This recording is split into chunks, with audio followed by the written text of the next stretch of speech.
身为 F 级猎人的哥哥，却被 S 级的弟弟冷落了8年之久。本应该情同手足的他们，如今的关系却形同陌路，甚至就连他被打断了腿，他的弟弟也只是与他冷眼相对。就在几年前，随着世界各地凭空出现的门开始产生了裂痕，不断从里面涌出大量魔物的同时，也出现了一批觉醒了能力，能够与魔物相对抗的人们。他们被称作猎人，是能够猎杀魔物、攻占地下城的关键。而男主的弟弟韩玉宪也成为了世界上首屈一指的 S 级猎人，拥有强大力量的同时，也享受着巨大的名誉和财富。但他自己却是一个没有任何能力的 F 级猎人，是别人眼中多余的存在。为了生存，就连前往最低级的地下城都要向他人苦苦哀求。虽然别人对自己的污言秽语他并没有在意，但在一听到他们提起自己的弟弟，他却顿时怒火中烧，直接冲上前一把揪住他的衣领，向他厉声呵斥道：“你能不能给我闭嘴？那个家伙和我进去地下城有什么关系吗？”而见他突然激动了起来，那个人先是下意识的一愣，但下一秒却又朝着他一脚狠狠地踢了过去。就凭你还敢动手吗？真是吃了雄心豹子胆了！就你一个 F 级还敢跟 D 级的我叫嚣，受了委屈就赶紧和你那个了不起的弟弟告状吧！而在他说完，韩玉晨也只能眼睁睁地看着他离开。随后在几人一同进入地下城后，里面出现的魔物都有专门的攻击队员负责消灭，而在解决掉魔物后，他们体内也都会出现对应的魔晶石，光是一颗手心大小的地级魔晶石也能够价值数百万。可韩玉晨作为临时加入的辅助成员，不仅要对攻击队的成员言听计从，还只能在附近挖掘着魔晶石的残渣，甚至其中的80%都还要上缴作为手续费。而他对此却连反驳的资格都没有，因为在这死伤无数的地下城内，一个无能的 F 级想要活到现在，只能依赖别人的帮助，以及自己那个用处甚微的技能，能够感化周围的人，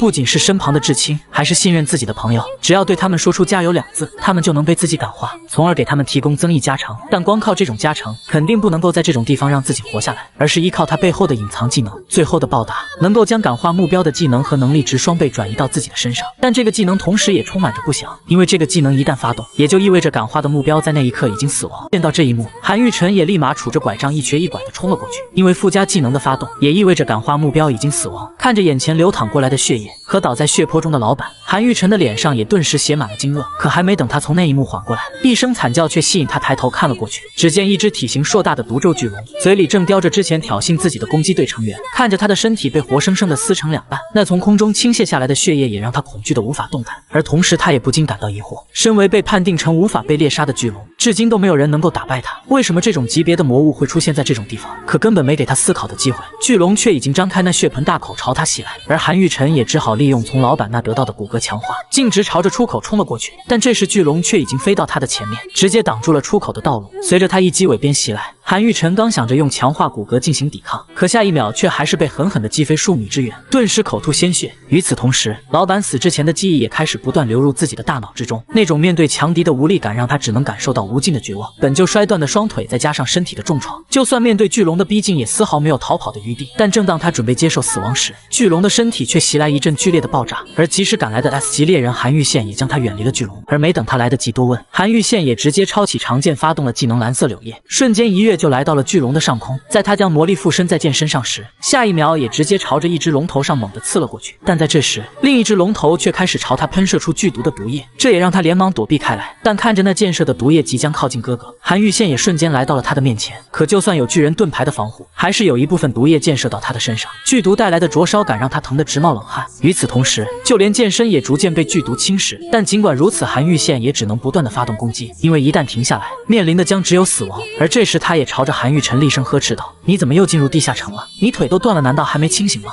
你还要我给你收拾烂摊子到什么时候？我都说过多少次了，让你安安静静的活着就足够了。”可在听到这番话，韩玉晨内心的自卑也变得更加。当他自认为他是自己的弟弟，他就应该来救自己，这种想法本身就显得十分幼稚。而在意识到自己的懦弱后，韩玉晨也拖着残缺的右腿，从手中召唤出一把廉价的短刃，直接猛地冲上前，朝着巨龙的脚上刺了过去。随后又扔下了剑，站在了原地，向他说道：“就算你救了我，我也还是会成为你的累赘，你就让我死在这里吧。如果死在地下城的话，就连葬礼的麻烦都给你省下了。”在他说完，他也闭上了眼，等待着死亡的降临。但随着一阵巨响，当他再次睁眼后，却发现自己的弟弟已经身负重伤倒在自己身旁。可就算肺部已经被贯穿，连说话都变得十分费劲，韩玉宪还是向自己哥哥留下了最后的几句话：“你听好我接下来所说的，巨龙每隔5个小时就会沉睡，你现在只需要再躲1个小时，它就会睡着，到时候你就趁机逃出去。这里是门石的钥匙，有了它就可以从这里出去了。”但在这时，身为哥哥的韩玉晨却是一脸脸的不敢置信，即使自己腿骨粉碎也没有看过自己，向他求助也只是被他冷眼相对的弟弟。为什么会在这种地方对自己这么温柔？为了在巨龙的攻击下保护身为 F 级猎人的哥哥，他不惜贯穿自己整个身体，哪怕是连说话都变得十分费劲，也坚持让哥哥赶快逃离这里。可身为哥哥的韩玉成却连忙表示，先想办法处理一下你的伤口吧。可还没等他说完，搀扶在他身上的手臂却渐渐落了下来。这一刻，他也清楚地意识到自己的弟弟永远地离开了自己。与此同时，随着最后的报答开始生效，身为 S 级猎人的韩玉宪的所有能力也开始双倍地转移到他的体内，可因能力转移而闪烁起来的光芒也吸引了巨龙的来袭。但随着他纵身一跃，却直接跳到了数十米的高空之中，暂时远离了巨龙，与自己死去的弟弟做最后的告别。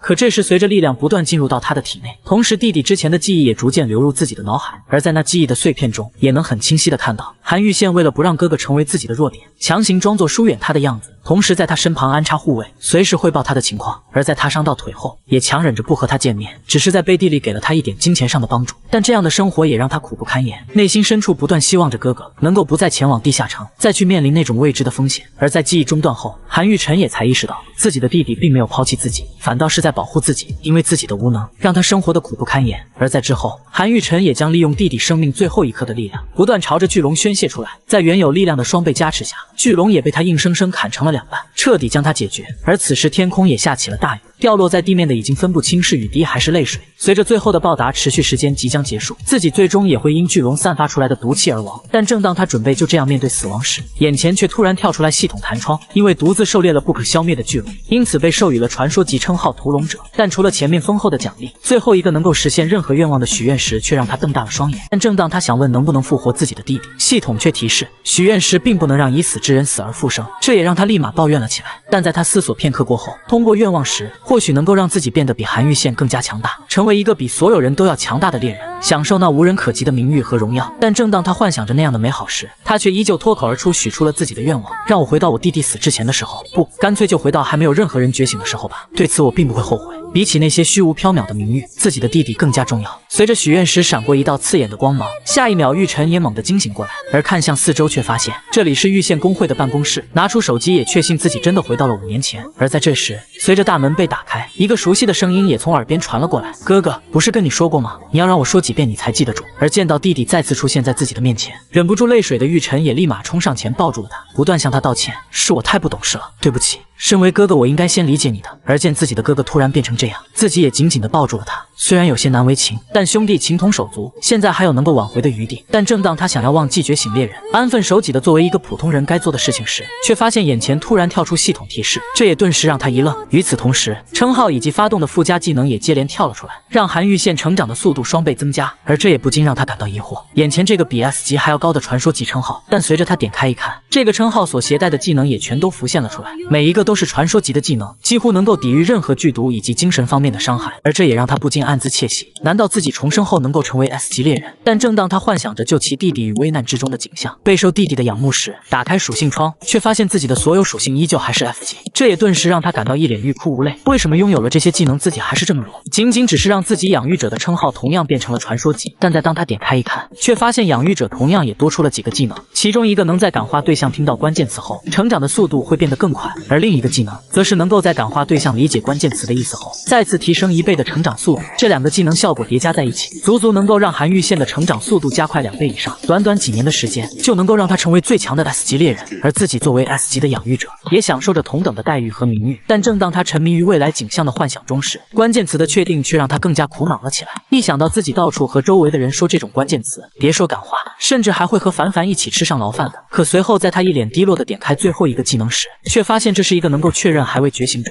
预计觉醒等级的技能。而在他思索的期间，韩玉宪也已经做好了午饭端了上来，随即便准备离开。但在他走之前，他却向玉晨表示以后就在这里生活，哪里也不要去。而这也顿时让他愣在了原地。在他的连连追问下，韩玉宪也表示这是为了防止他被敌人盯上，在没有自保能力的现在只能待在这里生活。而这也让他顿时黑了脸。但在韩玉宪离开后，他却整理起了行李，准备悄悄地从这里离开。可在他打开门的瞬间，一个体型壮硕的男人却赫然挡在他的面前。而这也让他想起，他就是海渊公会的 A 级猎人金城汉，因为拥有强大的防御技能，一直守护在韩玉宪的身边。可在玉晨执意想要出去的时候，他却直接双手狠狠地抓住他的肩膀，十分严厉地向他说道：“请你乖乖地回到房间，不然我会强行把你扔回去的。”而眼见他满脸凶煞，韩玉晨也顿时全身一颤，脸上的冷汗都不自觉地流了下来，仿佛就像像食肉动物捕杀猎物一样，那强大的压迫感让自己不敢反抗。但在这时，随着抵御恐惧的技能生效，那压迫感却突然凭空消失，这也让他立马蹬鼻子上脸，朝着金城汉直接怼了过去。可随着他直接一把将自己拎了起来，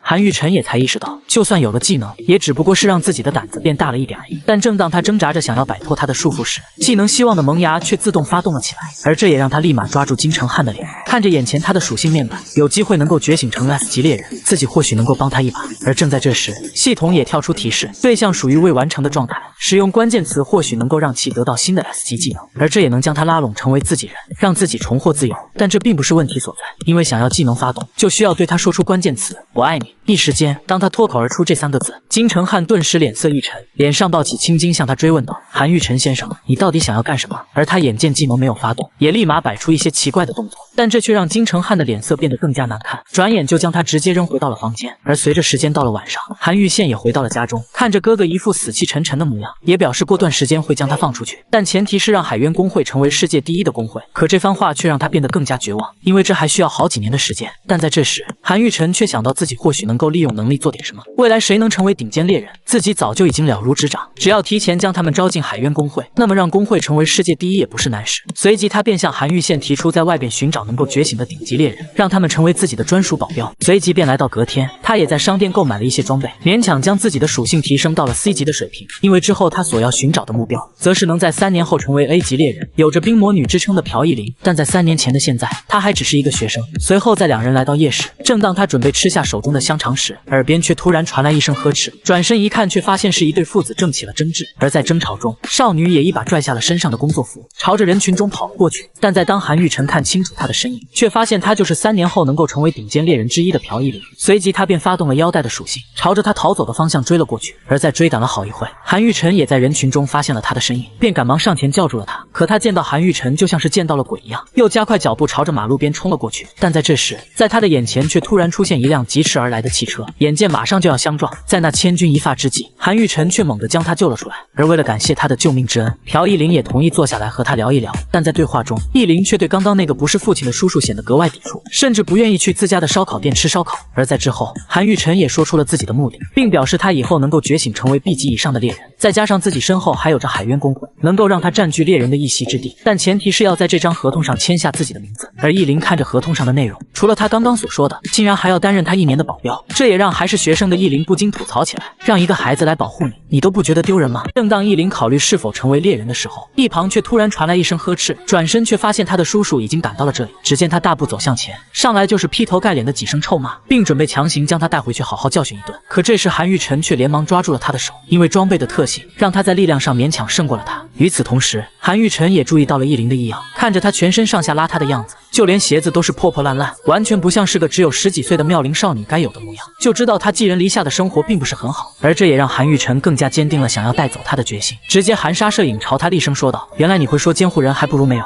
是因为你的监护人就是这副德行啊！”而见有人肯为自己出面，艺玲被压抑数年的内心也顿时爆发了出来，直接将他叔叔这几年的恶行全盘托出，不仅霸占了自己父母全部的遗产，甚至还不给自己1分的零花钱，就连刮台风也只是让自己披着破旧的塑料布出门。而见周围人全都在抱怨他的所作所为，作为叔叔的他也顿时恼羞成怒，直接一把推开韩玉晨，朝着艺玲冲了上去。但在这时，韩玉晨却直接倒在地上撒泼打滚了起来，装作一副受害者的模样，更加引来周围人的指责。而这也成功让他将矛头指向了自己。在他冲过来的那一刻，直接踩住他的脚，让他失去重心撞到了餐桌上。随后韩玉晨便趁着这个机会，直接抓住他的头，朝着滋滋作响的烤锅凑过去，并向他威慑道：“你敲诈一个小孩难道不觉得羞耻吗？你要是再敢对他这样……”可还没等他说完，金城汉却火急火燎地冲了进来，朝他大喊着：“这里出现了魔物，附近的地下城发生了破裂！”而此时外边的景象，周围所有人都在四处逃窜，而金城汉为了拖延能够逃离的时间，也直接朝着地面发动了技能大地之盾，瞬间就将地面掀起一片巨大的石盾，将群众与魔物分离。才仅仅过去不到数秒的时间，短暂的平静却又被一声巨响打破。只见那魔物瞬间就将那厚重的石盾击穿，逐渐又开始朝着人群的方向冲了过来。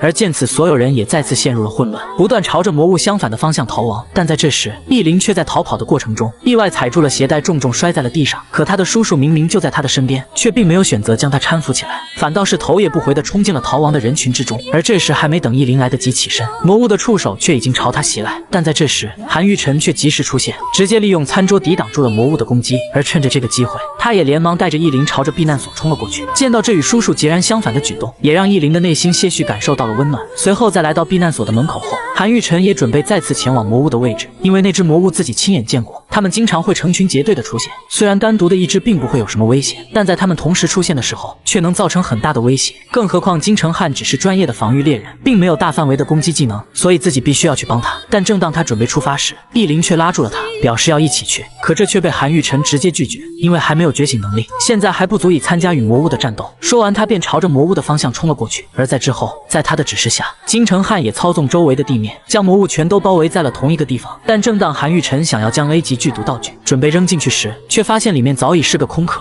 而在他寻找着魔物踪迹的期间，在他身后的下水道却突然冲出一只触手，直接将他紧紧的缠住。可在同一时间，易灵却只身冲了进来，拿起街边的雨伞便直接朝着魔物的身上砸了过去，竟然让他松开了触手，把我给丢了下来。我赶紧和蒲一灵撒腿就跑。我不是叫你躲起来吗？你一个普通人，这是在干什么？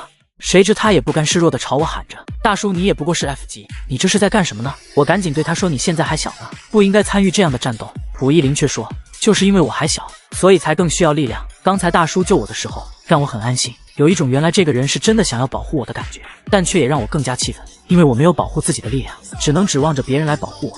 所以我想变强，不会因为年纪小什么都做不了，也不用焦虑谁会来保护我。我想用自己的力量保护自己。所以大叔，你告诉我吧，我到底能变得多强？”蒲一灵的这一席话让我陷入了沉思。这个女孩似乎比我想象中的还要坚强。此时触手已经将我们的去路封死，将我们团团包围在其中，我们已经没有了退路，看来只能这样了。我一把抓住了蒲一灵的手，有希望的萌芽技能被触发，一阵蓝色冰晶瞬间爆发开来，发出了轰隆的巨响，包围住我们的触手直接就被炸开了。刚刚赶到的金城汉震惊了，这是什么情况？此时弹窗出现，觉醒者蒲一灵已注册完毕，发动冷却技能冰冷的叹息。蒲一灵一脸兴奋地对我说：“显示我是 S 级耶，还有好几个技能。”刚刚觉醒的蒲一灵十分的兴奋，他丝毫没有注意到在他身后触手再次向他袭来。我刚想提醒他，他的手却已经被触手缠绕住，谁知下一秒他一拳打出，直接就将那个触手怪打飞了出去。触手怪像一滩泥一样撞在了墙上，扣都扣不下来。我和金城汉都惊呆了，这就是 S 级的威力吗？蒲一灵获得了强大的力量，自信心爆棚，还找金城汉借来了武器，手握长枪，一股强者的气势从他的身上爆发了出来。他发动技能赫尔墨斯的鞋子，他的速度暴涨，瞬间就来到了触手怪群中，手中长枪一挥，数根触手便被齐齐斩断。然而不光是触手，要不是有着金城汉帮我抵御，我都要被他强者的气势压死了。我赶紧大声向他抗议。蒲一灵尴尬地朝我笑了笑，连连道歉，说他现在还控制不好自己的力量。我看着远处的蒲一灵，露出了欣慰的笑容。她原本是被称作冰魔女的猎人，但谁能想到此时的她竟然只是个会露出这样的笑容的孩子。此时的蒲一灵刚刚觉醒，没有任何的战斗经验，这种触手怪要用范围攻击的技能一次性消灭才行。我大喊着问他有没有范围攻击的技能，旁边却突然传来了弟弟韩玉宪的声音：“那个就交给我吧。”他大手一挥，标志性的紫色火焰就在他的手中出现。他走到了我们身前，紫色火焰在他手中瞬间爆发开来，朝着前面的触手怪灼烧而去。与蒲一灵不同，以弟弟对力量的精准控制，他的技能没有波及到其他任何人。紫色火焰很快就在触手怪中蔓延开来，燃起了熊熊大火。还准备大显身手的蒲一灵大吃一惊，什么情况？竟然能一下子把他们全烧了！看到弟弟又赶来救场，我有些心虚。他一把就抓住了我的肩膀：“你知道我在赶来的路上有多担心吗？我都跟你说了多少次了，别在外面乱晃。”我赶紧叫他别担心，我已经找到了。我伸手指向了蒲一灵，新鲜出炉刚觉醒的 S 级猎人，我已经决定跟他签约了。怎么样？如果是 S 级保镖的话，你应该没有不满了吧？弟弟看了看蒲一灵，有些惊讶，他好像还是个孩子吧？他的监护人呢？这话把我问住了。他的监护人有点问题，所以我决定自己来当他的监护人。蒲一灵一听我准备当他的监护人，十分感动，然而弟弟却坚决不同意，一把就把我拉了回去。哥，你为什么要去管别人啊？哪怕是为了哥的安全，我也不同意。高级觉醒者向等级低的监护人施暴的案例可不止一两起，况且 S 级怎么可能乖乖听 F 级的话呢？万一他把哥打了怎么办？蒲一灵无语了，一脸愤愤不平地说：“我才不会打他呢，我很善良的。”弟弟韩玉宪怒气冲冲地说：“与其让我哥来当你的监护人，还不如我来当。”蒲一灵也毫不服输：“我不要，大叔已经答应我他要当了。”俩人吵得不可开交，让我在旁边根本插不进去嘴。这哪里是两个顶级猎人，分明是两个争宠的小孩子吗？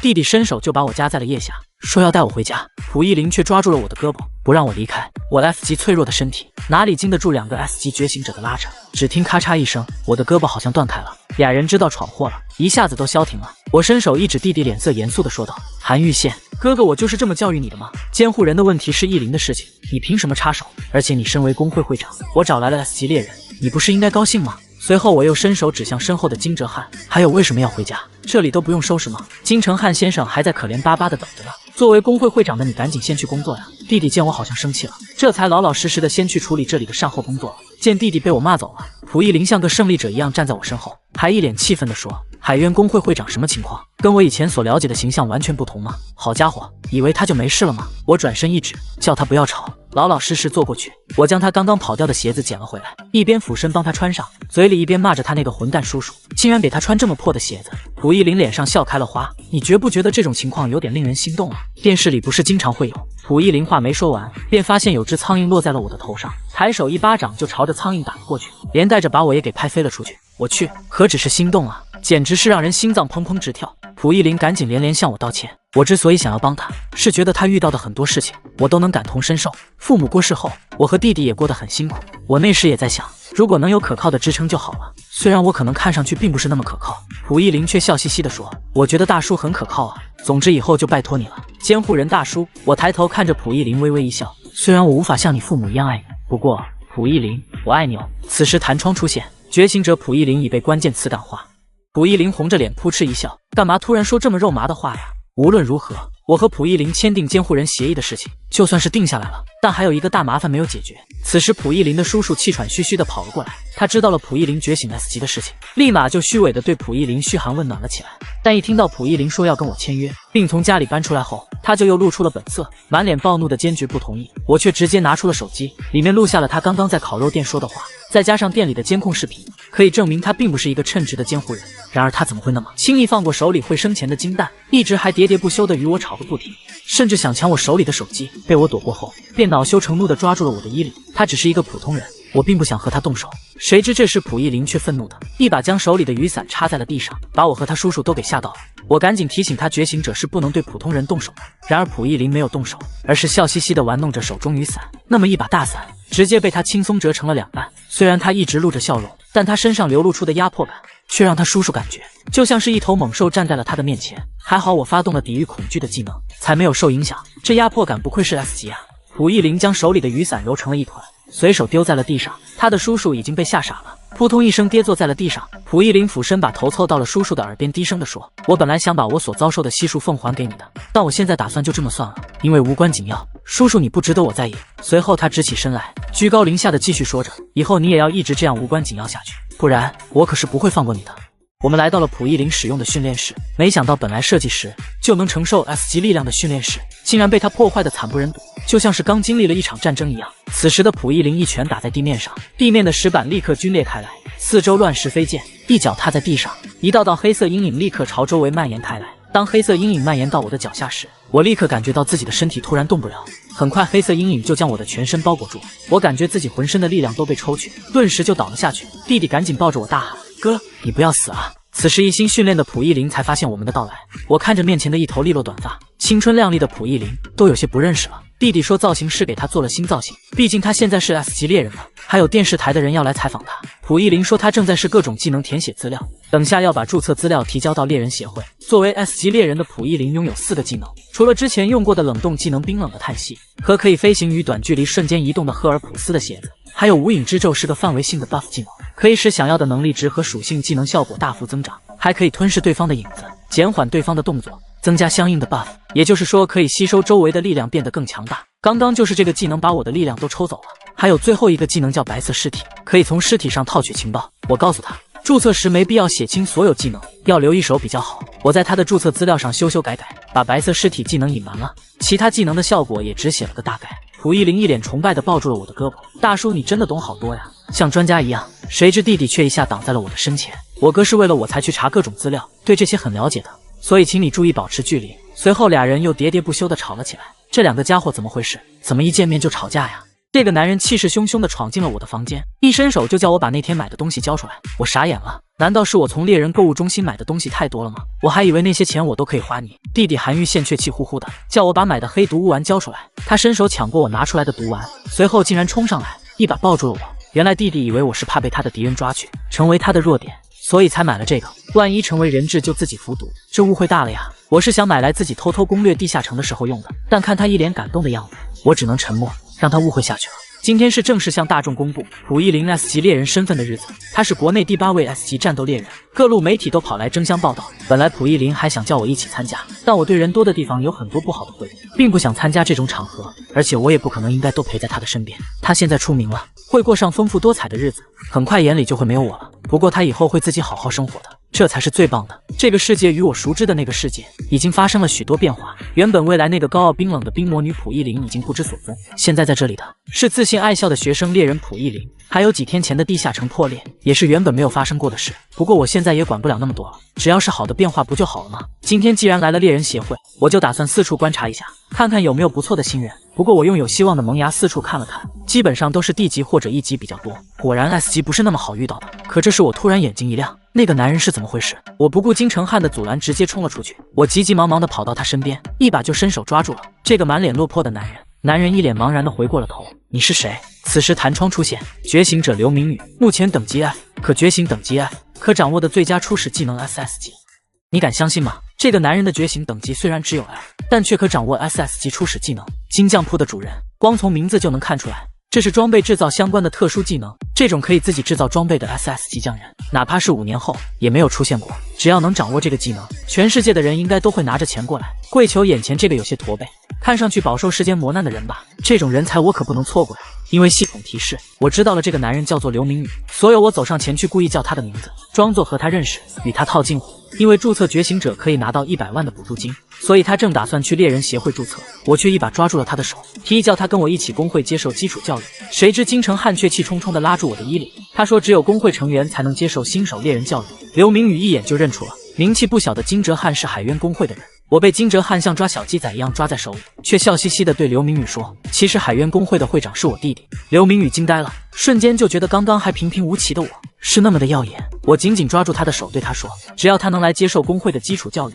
不但给他免费教学，连装备也可以先借给他。刘明宇十分好奇我为什么要对他这么好，我露出了明媚的笑容对他说，因为你有得到这种待遇的价值，这大概是这么多年来第一次有人肯定他吧。刘明宇的泪水在眼眶里打转，他扑通一声跪倒在地上，痛哭了起来。过了好一会，他的情绪才平复过来。刘明宇告诉我，他从小就喜欢做一些手工的小玩意，还拿过许多的奖，但长大之后那些东西就没用了。大家都叫他好好学习，但他丝毫没有学习的天赋，只考上了个普通大学，找不到工作，家里的条件也不太好。如此一来，不知不觉间他就负债累累，变成了现在这副德行。其实我很理解他的心情，就算世界变样了，有些事情也不会发生任何改变。人们被按照等级区分，只有战斗技能或者治愈技能受欢迎。作为猎人也是 F 等级，在社会上也是 F 等级。如果按照原本的走向，刘明宇会变成什么样呢？他可能连自己的才华都施展不了久。不过现在有我在，我一定会让他成为一名伟大的猎人的。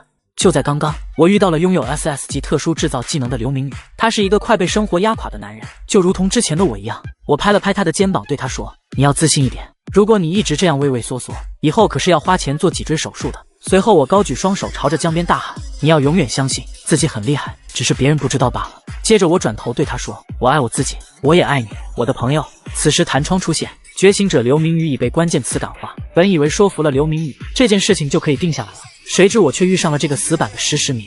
他是海渊工会的人事组长，想让刘明宇接受海渊的新人教育，必须要通过他才行。可他却坚决不同意。他说工会新人教育与身份担保无异。肯定有人会说，为什么要给不知从哪来的废物这种福利？刘明宇听到他的话备受打击，他讽刺完刘明宇还不过瘾，还要来打击我。我叫他相信我一次。刘明宇真的是个人才。然而石石明却摆弄着眼睛对我说，我当然知道韩玉成先生你很有眼光，光是发掘了溥仪林就已经是很了不起的成就了。随后他伸出一根不可描述的手指推了推眼镜，继续说，不过那也有可能只是偶然，一个前几天还在被代理人骗的人，现在竟然还想安排人走后门。说实话，我不知道你的目的是什么，但作为一个想要守护海渊的人，这一切我都看不惯。刘明宇见我因为他受到了羞辱，十分自责，直接跑了出去。这个石石明真是越来越毒舌，简直要气死我了。我掏出手机想要直接给弟弟打电话，刘明宇却拦住了我。他笑着对我说，你不是对我说过我有价值吗？这就足够了，我是多亏了你才有了活下去的意志。我打算不再退缩，试着做我能做的事。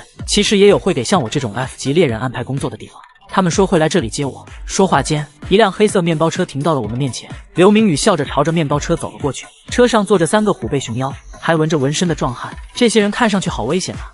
我万万没想到，刘明宇所说能给他安排工作的，竟然是这些卡拉米。他们抢走了刘明宇刚刚拿到的补助金，接着就把他带上了车。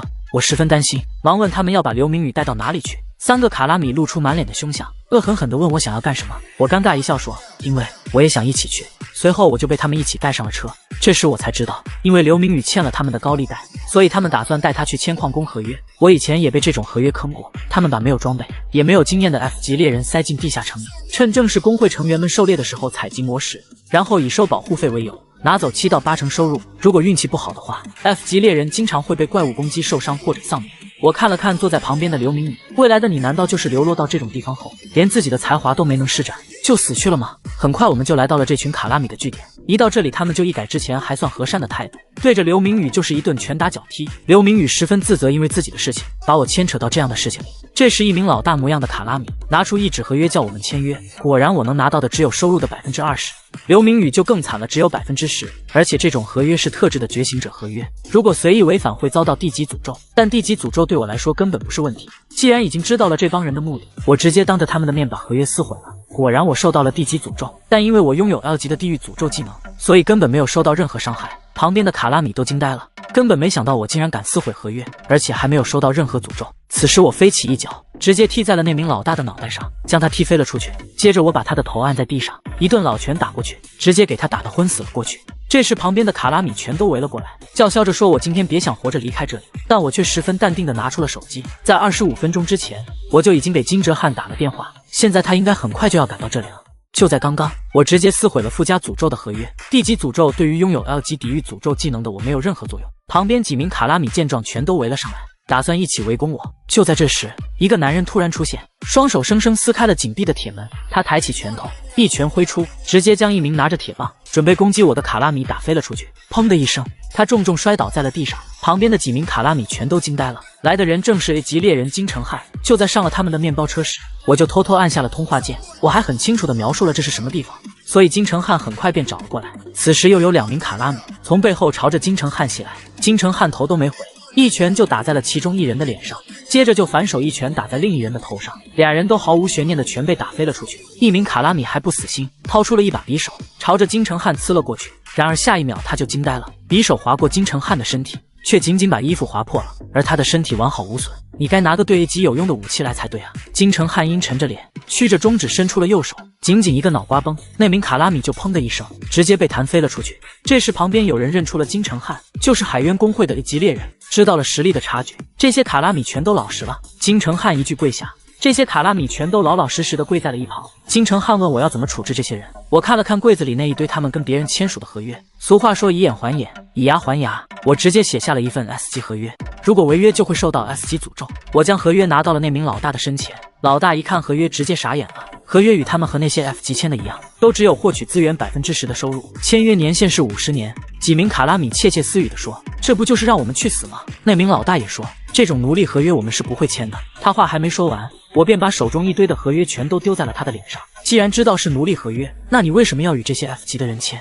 你敢相信吗？这些放高利贷的卡拉米已经至少骗了30个 F 级的人，签了卖身的奴隶合约，而这些人中不知有多少人已经陨落在了地下城中。这些卡拉米中的老大还想要辩解，却被我一脚直接踢在了脸上。这些垃圾把 F 级的人像消耗品一样塞进了地下城，现在就得让他们这帮家伙也签同样的合约感受一下，这样他们才能明白自己一直以来到底做了什么。这时一名卡拉米向我求饶，说他们知道错了，让我饶过他们这一次。50年的合约太过分了，求我能手下留情。我却对着他微微一笑，抓住了他的脑袋。既然你们已经在反省了，那不就应该好好赎罪不是吗？随后金城瀚便把这些卡拉米全都交到了猎人协会，他们会在那里一直打工，赚取的手续费会用来补偿那些与他们签约的受害者们。此时的刘明宇十分感动，感谢我又救了他一命，我却毫不在意，毕竟以后他的技能觉醒了，我也能得到不少好处的。但刘明宇却不知道这些，他激动的一把抱住了我，哭着向我道谢。回到了海渊公会后，我找到了10名以溥仪林的保护对象兼监护人的身份，要到了一间工会的宿舍。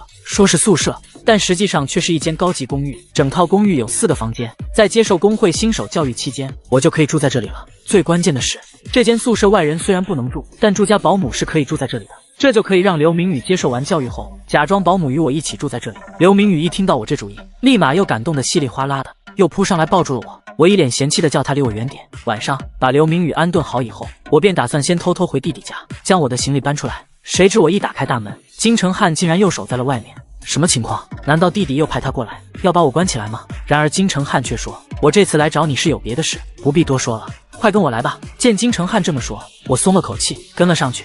我万万没想到，金承汉说有重要的事情找我，竟然是带我来酒吧。金承汉说工会里的年轻猎人都喜欢来这里，所以他才带我来的，还叫我放松一点，不要有负担。可他对我的态度突然这么好，让我慌得不行。我赶紧问他带我来这里是有什么事，金承汉却说他想跟我道歉。他说之前一直看不惯我，觉得我会是弟弟前途上无用的绊脚石。我有些懵，难道是打算先道歉后找茬吗？谁知金承汉却笑着继续说，不过是我误会了，韩玉晨先生，你是个好人，地下城破裂的时候你执意要回来帮我，不仅得到蒲依林小姐的信赖，拿到了签约，而且还解决了可能会成为后患的监护人问题。今天你还冒着生命危险去解救朋友，所以我觉得你是个信得过、靠得住的人。是我误会了吗？他是真的打算跟我道歉的呀。我突然冒出了个想法，是不是可以趁这个机会跟他搞好关系，然后说出关键词啊？有了这个想法，我便开始和金承汉推杯换盏了起来。毕竟这么羞耻的话，也只有喝醉了才能说得出来。因为有了这些天的事，金承汉猜测我之前被觉醒代理人骗，是不是也另有打算？那时的我还没有重生，当然是真的被骗了呀。但我还是故作高深地说，我本来是打算单独调查一些事情的。酒过三巡，金承汉也跟我讲起了自己的故事。原来金承汉从小就没有父母，是祖父把他养大的。爆发地下城危机时，他也是在保护祖父的时候觉醒的。在他祖父去世前，弟弟韩玉宪帮了他许多，甚至还帮他从国外聘请了专业的看护治愈者，所以金承汉才这么死心塌地地跟着他。我们聊了许多，酒也喝了许多。金承汉说没想到我酒量竟然这么好，这时我才发现桌上已经一堆酒瓶了，我什么时候这么能喝了？这时我才想起我那个抵御毒的技能，难道是因为这个技能，所以我现在喝多少都不会醉吗？我可不想清醒地说出那种关键词啊！我对着抵御毒的图标一顿乱点，没想到竟然真的被我关掉了。哐当一声，我手中的酒杯掉在了地上，在关掉抵御毒的一瞬间，酒精就上来了，我的脸顿时变得通红，咚的一声就趴在了桌子上不省人事了。当我再次醒来时，已经是第二天早上了，喝太多了，现在简直头痛欲裂的。这时我却看到金承汉端着洗脸水就走了过来，看到他的一瞬间，吓得我一下子从床上弹了起来。我去，我什么时候换的睡衣啊？金承汉为什么一大早就跟我在一起啊？而且我昨晚什么时候对他完成的感化呀？这时金承汉却一脸温柔地对我说，你不记得昨晚的事情了吗？看来你的宿醉很严重，我帮你看看吧。就在刚刚，我一觉醒来，竟然发现立即猎人金承汉就在我的床边，还一脸温柔地看着我，这让我慌得不行，赶紧对他说，我没有那种想法的。金承汉没有理会我的话，反而递给我一袋姜茶，他说这对缓解宿醉很有用，还帮我按摩腿部，说按这里也可以快速缓解宿醉，甚至还递来了一个痰盂，说我胃难受的话可以吐这里。我十分无语，问他到底想干什么。金承汉却一脸幽怨地对我说，你果然不记得昨晚发生的事了。原来就在昨天我喝醉之后，就拉着金承汉的手说出了那句我爱你，而且还一个劲地说个不停，至少说了30次。听到金承汉这么说，我立马五体投地趴在了床上，对不起，我犯了死罪。谁知金承汉却笑着说，没关系，我反而很开心。原来我昨晚喝醉的样子让他想起了自己已经过世的爷爷。你一点都不用在乎别人说的那些，你父母把你扔了之类的话，对爷爷来说你就是最重要的。我爱你，我的孙子。生前的爷爷也会在醉醺醺的时候拉着金承汉，一遍遍对他说着我爱你。金承汉的话让我松了一口气，但是我才20多，为什么会让他有爷爷的感觉呢？金承汉说他也觉得很奇怪，他在我身边会有种安心的感觉，就像在爷爷身边一样，所以他才会态度这么温柔的照顾我。金承汉还提出以后可不可以偶尔来看看我，他想弥补对养育自己的人未尽的遗憾。金承汉的这话提醒了我，难道这是完美的养育者的效果吗？听到我爱你这句话，想到的不是恋人也不是朋友，而是养育自己的人，而且还会在我的身上看到那个养育者的影子。如果是这样的话，蒲依林和刘明宇对我的好感这也可以解释了，他们就像落单的小鸭子一样，把我当成养育者了，而我本来就是弟弟韩玉宪的养育者，所以他的反应会更激烈一些。我万万没想到，完美的养育者技能竟然可以让被感化者在我身上看到亲人的影子，所以他们对我的依赖感才会这么强烈。这时一直在旁边小心观察的刘明宇一下子就扑到了我身上，他说昨晚金承汉突然出现在宿舍里，把他吓死了。蒲依林也笑呵呵地破门而入，大叔，听说你搬到宿舍了，就在我的隔壁。我去，怎么一见面就拆门呢？蒲依林看到我身后的李明宇，一下子就把他拎了起来。这货是谁啊？为什么要贴在大叔的身上？知道了完美养育者的隐藏效果，我对他们强烈的情感已经免疫了，这根本不是感化技能，而是洗脑技能啊！甚至都能让 S 级也毫不怀疑地追随我。系统到底为什么要给我这种技能啊？随后的几天，我都住在了工会宿舍里。刘明宇因为免费住宿，心里十分过意不去，所以每天都会做饭给我们吃。而就住在隔壁的溥仪林，也每天都会来蹭饭。至于金承汉，我已经几天没有见到他了，好像和弟弟一起去攻略地下城了。溥仪林一点都没有吃人嘴短的觉悟，还是与刘明宇针锋相对，还说叫我等他以后进地下城挣了钱，和他一起搬到大房子里去，不要和刘明宇一起住了。我有些无奈，叫他们好好相处，毕竟之后还要一起接受新手猎人教育呢。听到我这话，俩人都十分不满，溥仪林更是直接暴起，我还以为是我跟大叔单独去呢，都怪你，每天都要应付这几个人的争宠，我真是太难了。刚好这时门铃响了，我趁机溜去开门，来的人是海渊工会的人事组长石明，他递给我一张通知单，原本过几天才进行的新手猎人教育，改到今天开始。随后我们便一人分到一根长矛，被丢到了实战训练的房间里。在我们的面前，黑压压的一大群怪物正在向我们奔腾而来。我万万没想到，海渊工会的新手猎人教育居然这么恐怖。人事组长石明递给了我一张通知单，随后我、溥仪林、刘明宇三人就被丢到了实战训练的房间里，每个人手里只有一杆长矛，而在对面是黑压压的一大群怪物，正在朝我们狂奔而来。我震惊了，哪有这样的？这不是基础训练吗？一般不都是每个人干掉一只就行吗？石明却在观战台用广播对我们说道，这项练习就是为了熟悉怪物，见到的怪物越多，熟悉的不就越快吗？此时身为 S 级的溥仪林却十分的兴奋，猛地就朝那群怪物冲了过去，还叫我别担心，他会将怪物都除掉的。只见溥仪林挥舞着手中的长矛，面对袭来的怪物，一枪一个毫不手软。他攻击时爆发出的强大能量，就连站在后面的我和刘明宇都有些承受不住。溥仪林看着被自己刺穿成一串的怪物们，兴奋地问我，这个放在烤盘上烤会好吃吗？我有些无语，这算什么职业病吗？这是一个踏着高跟鞋的女人走进了石明所在的观战台，只不过是基础实习而已，你就让他们对付那么多怪物，会不会太危险了？石明却推了推眼镜，不用担心这个，我反而担心没剩下什么怪物可以给那两个人练手呢。没过多久，那群怪物就被溥仪林全部消灭，怪物的尸体都跌成了一座小山。溥仪林还使用冰系技能把他们冻住，问我像不像圣诞树。这时尸堆一阵蠕动，一只怪物居然没有死，从尸堆地下钻了出来，猛地就朝离他最近的刘明宇扑了过去。这可把生性胆小的刘明宇快要吓死了。我朝他大喊，叫他直接出枪刺怪物。然而刘明宇却把手中的长枪一丢，转身拔腿就逃，嘴里还大喊着救命，他都要哭出来了。我果然还是干不了这种事情啊！但那只怪物却没有想放过他，再次猛地朝他扑了过去。我见状赶紧冲了上去，直接将刘明宇扑倒。怪物从我们的头顶掠过，猛地撞到了地面上。你敢相信吗？这个男人居然被一只 F 级怪物吓得拔腿就跑，幸好我冲上去扑倒了他，他才没有受伤。我有些气愤质问刘明宇，怎么能把武器扔了呢？这种怪物是名为齿鼠的 F 级怪物，它的视力很弱，一般就只能径直前进，所以就算只是把枪向前刺也能打败它。此时石明正在观战室关注着我们的动态，他这次一次性放出这么多怪物，其实也是想看看我会如何应对。他觉得我相比于一个新手猎人来说，实在太过老练了，所以他猜测我是不是隐藏了什么，但这些我并不知道。此时我正握着长矛，准备应对冲过来的齿鼠。刘明宇看着我镇定的模样，十分羡慕，你果然很厉害，一点都不害怕，简直就像有好几年经验的猎人。刘明宇的话突然提醒了我，如果我顺利制服了怪物，应该会显得很可疑吧。想到这里，我也把手中的长矛一丢，任由齿鼠冲过来一口咬住我，还装模作样的对刘明宇说，我也害怕呀。这让在楼上观察的石明一阵无语，打消了怀疑的念头，怪物都被消灭。我们走出了实战训练的房间，虽然是我受了伤，但刘明宇却被吓得腿软，还要我搀扶着才能走得出来。看来他是真的不适合战斗啊。旁边的溥仪林却一脸的兴奋，他刚刚把技能都试了个遍。这时石明走了过来，他扶了扶眼镜说道，你们已经顺利完成了基础实习，溥仪林小姐自然是无比出色，你们两位可以说是没救了。他这话把我气得够呛，石明却根本没理会我的抗议，转头说道，明天将按计划进行理论教育，这位是负责为你们上课的石和岩教授。一位手里拿着文件，戴着黑框眼镜，充满知性气息的女人走了过来。溥仪林有些惊讶，这么年轻居然就是教授了。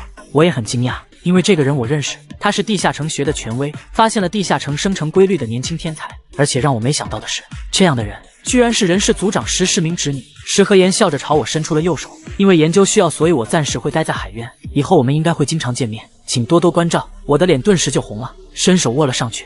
什么情况？这个剧情走向，难道我也要拥有粉红色的青春了吗？地下城第一次出现在世上，所有人都像刚发现火的原始人一样，只是好奇地窥探着，却不敢贸然闯入。而这些没有人攻略的地下城，因过度饱和接连爆发，怪物们蜂拥而出，这便是地下城破裂。但在这样的危机中，有许多人成为了觉醒者与怪物战斗。此后还运用新能源模式，开发了新物质及新技术，人类正快速地适应着变化后的世界。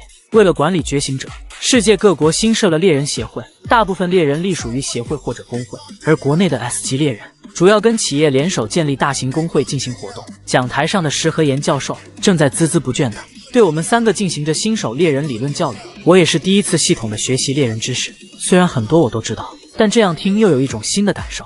只不过石河岩讲的是5年前的资料了，所以有一些错误的地方。这时我才发现，石河岩不知道什么时候走到了我的面前。你现在的眼神就像我们专业的教授一样，是因为有不对的地方吗？我被他吓了一跳，没想到居然被他看出来了。我只能有些不好意思的说出了后世结论。现在的资料对于觉醒技能的说法是，面临危机时为了自我保护而显现的，但技能只是根据天赋和环境发生改变的。我还列举了许多后世总结的证据。石河岩听完我的话，低头沉思了一会，突然一把就抓住了我的手，满脸兴奋地对我说，你是在做什么个人研究吗？怪不得叔叔会对你另眼相看。如果你不介意的话，下课后我们再聊一会儿吧。石河岩突然的热情吓了我一跳，我赶紧转移话题，问旁边的蒲一林有没有什么要问老师的。蒲一林笑着说，我好奇 S 级能赚多少钱。石河岩歪着头哈哈一笑，随后竟然从衣服里掏出一把撒币的玩具枪，他扣动扳机，许多玩具钞票飘散而落。S 级猎人每年光是底薪就有100亿，这话让蒲一林立马变成了星星眼。我却有些无语，这难道是他特地准备的吗？石河岩一边继续撒着币，一边说道，待遇好也是应该的吗？因为 S 级猎人在世界各国都是屈指可数的，他们要在极其可怕的高级地下城里与怪物们战斗，而且他们从 S 级地下城里拿回来的副产物也有极高的天文学价值，从魔石到珍稀动植物、果实，有时甚至还会带回活着的魔兽。我万万没想到，弟弟韩玉宪居然从 S 级地下城里带回来了一只火焰角狮的幼崽。这种高级魔兽不仅技能值极高，速度极快，而且还拥有强大的火焰技能，即便是 S 级猎人也很难独自对抗。弟弟想试试能不能驯服他当骑乘兽，可现在这个小家伙跳到了衣柜上，一点被驯服的迹象都没有。弟弟叫工会里拥有驯服技能的猎人都尝试驯服了，甚至拿到了主人的象征，这是可以使用对象将持有者认作主人的道具。弟弟手持主人的象征，命令火焰角狮下来。火焰角狮听到命令愣了一下，浑身都颤抖了起来。我们还以为有效果了，然而下一秒他就奶声奶气地吼叫着，一下子朝我们扑了过来。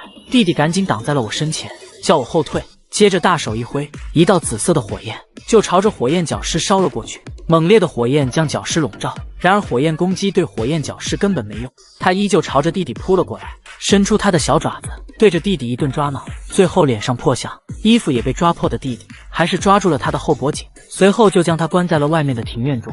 没想到有主人的象征辅助，还是驯服不了他。弟弟本来也没抱太大的希望，现在只能处理掉他了。我使用有希望的萌芽查看了一下它的属性，火焰角狮幼体，目前能力值等级 C， 可成长的能力值等级 A 到 S， 技能抵御火焰，成长后可获得火焰呼吸、火焰疾走、巨大化。好可惜啊，要是能驯服的话，它正好适合弟弟，但即便是5年后，也没有能驯服这种怪兽的人。这时我突然发现了一行字，对象目前处于未经关键词感化状态。我有些震惊，难道感化技能对怪兽也能用吗？如果可以的话，那弟弟不就可以？我询问弟弟其他工会有骑乘兽吗？弟弟说有是有，但全都是低级骑乘兽，没有这种高级怪兽。我的嘴角微微上扬，那我可以试试养它吗？我的内心十分兴奋，说不定就要赚大了，也许它就是全世界唯一的高级骑乘兽。就在刚刚，弟弟韩玉宪从地下城带回了高级魔兽火焰角狮的幼崽，但他却野性十足，就算弟弟拿着主人的象征，也没有将他驯服。弟弟便打算趁他还小把他解决掉。这些魔兽是原本只存在于传说中的怪物，在出现地下城后变成了现实。虽然他们大多都是要打败的对象，但也会有被成功驯服的罕见情况。骑乘兽则是其中极其珍贵的存在，因为越是高级的地下城就越大，所以如果有骑乘兽的话，会变得非常有力。而且火焰角狮还有抵御火焰的技能，正合适当做弟弟的骑乘兽。如果是其他骑乘兽的话，可能根本承受不了弟弟 S 级的火焰能力，还没等上去作战就被烤熟了。火焰角狮不仅仅可以抵御火焰，而且还是前所未有的高级骑乘兽，只要好好驯服，就能获得不可侵犯的力量。这些弟弟也非常清楚。可火焰角狮现在虽然还是幼崽，可他却攻击性十足，时刻都是一副要拼命的样子。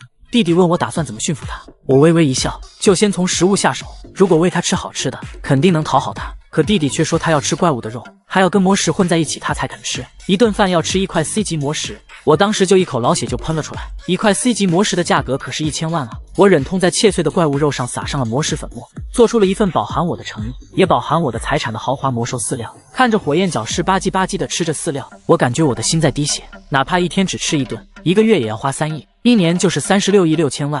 如果一天吃3顿，1年就是100亿。旁边的弟弟叫我振作一点，饲料钱他会出的。虽然十分肉痛，但看着他摇头晃脑吃饭的样子，还真是挺可爱的。如果我跟他说关键词，他能听懂我爱你吗？也不知道我每次喂他吃饭时，都对他说我爱你，能不能感化他？我推开庭院的门走了进去，还是先获得他的好感再说吧。我万万没想到，养一只高级魔兽竟然这么费钱，1年就至少要几十亿的花费，而且等他长大，肯定会吃得更多。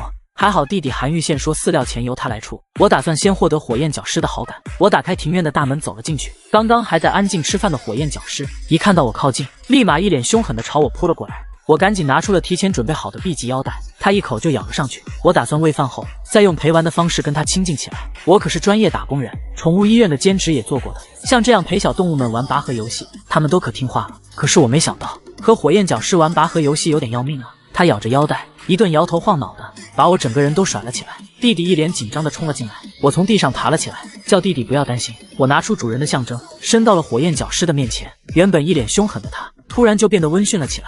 我的脑海中一个声音响起，称号完美的养育者，强化了主人的象征的效果，对象对养育者表现出好感。火焰角狮一改之前的面目，甚至在地上撒娇的打着滚，这也太可爱的吧！感觉我的心脏都被融化了。之后我和他互动，他都一脸温驯的配合着。可弟弟伸手过来，他却一口就咬了上去。我赶紧教训他，叫他不可以随便咬人，可他却瞪着大眼睛，一脸无辜的看着我。弟弟是 S 级，并没有被咬伤，他笑着说：“你帮我好好养吧，就算当不了7成兽，能保护哥也行。”小火焰角狮确实太可爱了，我赶紧和弟弟保证我会好好养的。比起给人洗脑，还是感化怪兽更好。如果能成功的话，我是不是要多感化几只怪兽幼崽留在身边？那我的称号会变成魔兽师之类的吗？感觉还有点帅呢。随后我便打算带着火焰角狮回到公司的宿舍，因为明天还要和蒲一林、刘明宇2人一起进行新手猎人教育的最后一项地下城实战练习。我和弟弟约定明天结束后再一起喝一杯，我们2个已经很久没在一起喝过酒了。可我没想到，第2天地下城的入口处被围观群众和记者们包围了，还有警察来维持秩序。因为 S 级明星猎人韩玉宪也来到了新手实战练习的地下城入口。你敢相信吗？只因为 S 级明星猎人韩玉宪的到来，一个普通的地级地下城门口居然挤满了粉丝和记者们。2个 S 级猎人聚在一起的场面可不多。许多记者们对着韩玉宪和蒲一林不停地按着相机的快门。一个记者对着韩玉宪发出了提问：“您是要亲自辅助蒲一林猎人首次攻略地下城吗？”韩玉宪非常官方地回答道：“因为这是新的 S 级猎人第一次进地下城，所以我想亲自带领他，这也是我作为前辈 S 级猎人和工会会长该做的事。”而一旁我和刘明宇2个 S 级猎人自然不会有记者理会。我看着弟弟韩玉宪和蒲一林2人，突然想到这2个确实是非常理想的组合，一个火一个冰，2种相反的属性，再加上刘明宇的装备制作技能和金城汉的 S 级防御技能的话，还真是期待他们未来并肩作战的场景呢。因为我们是第一次进入地下城，海渊工会会免费借给我们装备，但在攻略完成后需要归还。海渊工会不愧是大型工会，各种武器琳琅满目。旁边的刘明宇看着各式各样的装备也是十分欣喜，但一听到工作人员说如果装备损坏了需要赔偿，刘明宇吓得立马就弹开了。他可是未来会做出比这些装备好几十倍的人。我叫他别怕，还拿了个不错的高等级武器递给了他。恢复药水因为是消耗品，所以如果不是工会成员的话是需要付钱的，所以我便让是海渊工会成员的蒲一林拿了许多恢复药水，到时候需要的话就可以分给我们。蒲一林拿起了一个造型十分浮夸的大斧子，打算把它作为武器，可他是以技能为主要手段的猎人，我便叫他拿一把和我们一样的长枪就好了。不远处还在接受采访的韩玉宪听到我的话陷入了沉思。石组长说的没错，作为一个新手猎人，他的知识的确太渊博了。随后他便露出了十分温柔的笑容，哥他肯定是因为担心我这个弟弟，所以努力收集了很多猎人相关的信息。一切准备就绪，我们来到了地下城的入口。这是个危险度较低的地级地下城，在猎人进入1个小时后门便会关闭，除非猎人清除里面的所有怪物，或者里面的猎人全军覆没，否则门是不会打开的。但在遇到紧急情况时，用弟弟手中的石门可以逃脱，但石门是非常稀有的道具，国内都没有几块。此时我看着面前的传送门有些恍神，被人当成垃圾，在地下城里摸爬滚打的日子还宛如昨日。但现在不一样了，我没有沉重的债务，也没有挨骂，现在我就要跟欢迎我的人还有我的弟弟一起在地下城里并肩战斗了。现在不会再有那样的未来了。想到这里，我兴奋地跑向同伴们，和他们一起进入了地下城。蒲一灵一进入地下城便十分的兴奋，他头一次见到这样的风景，像是另一个世界一样。可弟弟韩玉宪却拔出了长剑，一脸严肃地说道：“我们不是来玩的，别搞得像是来郊游一样。”随后他将紫色火焰附加到长剑上，一剑就劈了出去。一片美丽的草原顿时燃起了熊熊烈火。蒲一灵当时就抓狂了，质问他干嘛要这样，不知道保护环境吗？我赶紧劝他不要激动，叫他看看那边有什么。只见那片被烧焦的草地上散落着被烧焦的怪兽尸体。弟弟韩玉宪非常臭屁地收回了长剑。进入地下城后，首先要做的是确保安全。你们理论课上连这种最基本的知识都没学吗？蒲一灵尴尬地摸了摸脑袋，这些我们当然学了呀，只不过我没有范围技能罢了。说到这里，我突然想起来，通过打怪升级，一般每升10级会获得一个新技能，能获得什么技能是不确定的。但作为蒲一灵的养育者，我可以帮他选择获得什么技能。前世冰魔女蒲一灵的代表技能苍白之语就是个范围技能，我当然要帮他先选择这个技能。这时一个黑影突然从旁边窜了过去，韩玉宪和蒲一灵同时转头，蒲一灵一脸兴奋的朝着怪物就冲了上去，韩玉宪也不甘落后，挥舞着长剑一同追了上去。两个 S 级猎人同时出手，那只怪物的下场可想而知。在后面的我看到这一幕十分无语，理想中两个人亲密共事的未来真的会实现吗？这个男人虽然只是一名最低级的 F 级猎人，却有着强大的完美的养育者称号，这让韩玉宪和蒲一灵两个 S 级猎人争着抢着将奄奄一息怪物送到我的面前来让我补刀升级。刘明宇在旁边惊叹，他们都好厉害啊，一个人给怪物冻住了，一个人给怪物烤熟了，我则一边补刀一边收集怪物们掉落的魔石，这东西可值不少钱呢。我还叫刘明宇赶快来一起杀怪升级。刘明宇一直以来都十分缺乏自信，他有些害怕自己就算升级也无法获得好的技能，但可以看到他天赋的我却完全不担心这些。只要他升到10级 SS 级的制造技能就会出现了。但是我仔细一看，这个黄金智方的主人掌握条件除了达到10级以外，怎么还有个打魔刃具1万个？这是什么情况？这话根本不通顺啊！难道系统写错了？系统究竟从何而来？在未来也没有任何线索，因为它颠覆了世界，所以有很多人说这是神赐的奇迹。可如果是神的话，应该是不会写错字的吧？果然在刘明宇升到10级时也没有出现任何技能，我只能一边安慰着他，一边思考这究竟是怎么回事。此时一个弹窗出现，找到了。对不起，这是什么意思？难道是系统在跟我说话吗？我还来不及思考究竟是怎么回事，弟弟韩玉宪和蒲一灵都朝我冲了过来。哥，危险，快闪开！韩玉宪一把抱住了我，将我死死地护在身下，而蒲一灵则手持长枪，提前一步使用冰魔法挡住了火焰的袭击。韩玉宪说这是来自 BOSS 的攻击，可我看着漫山的火苗，地级地下城的 BOSS 应该根本做不到这样的范围攻击吧？原来这座地下城的 BOSS 本是一只体型十分巨大的山羊，可就在刚刚，一只怪鸟突然出现，一口就将那只 BOSS 给吞了下去。原本打败 BOSS 就会出现离开的传送门，可现在门却没有出现。韩玉宪怀疑是这只怪鸟取代了 BOSS， 只有打败了它，才会出现逃生门。这是一只 A 级地下城才会出现的 BOSS 级怪物，可现在却突然出现在了1级地下城中，还将原本的 BOSS 吞了下去。他取代了原本 BOSS 的地位，只有杀了他，才会出现离开的传送门。这让韩玉宪有些慌张，因为他也是第一次见到这种怪物，不知道他究竟有多厉害。他将手中的石门递给了我，叫我万一有危险，就拿着它先离开。突然出现的强大怪物，弟弟将石门交给我，叫我逃跑。这似曾相识的一幕令我冷汗直流，难道弟弟还会像那时一样吗？想到这里，我将石门退还给了他。我不需要这个，那家伙没你厉害。这个怪物他们不认识，但来自未来的我却很清楚。它是2级怪鸟种金卓麦亚，是火焰属性力级地下城的 BOSS 级怪物。它的主要武器是喙，弱点是背部和腹部。它的头骨更软，它还有一对备用翅膀，所以要一直攻击它的头部而非翅膀。弟弟韩玉宪十分奇怪，我是怎么知道这些的？可现在没时间和他解释那么多了，我叫他先解决了怪鸟，其他的等我们出去了再说。我绝不会让那样的事情再次发生，这次大家要一起出去。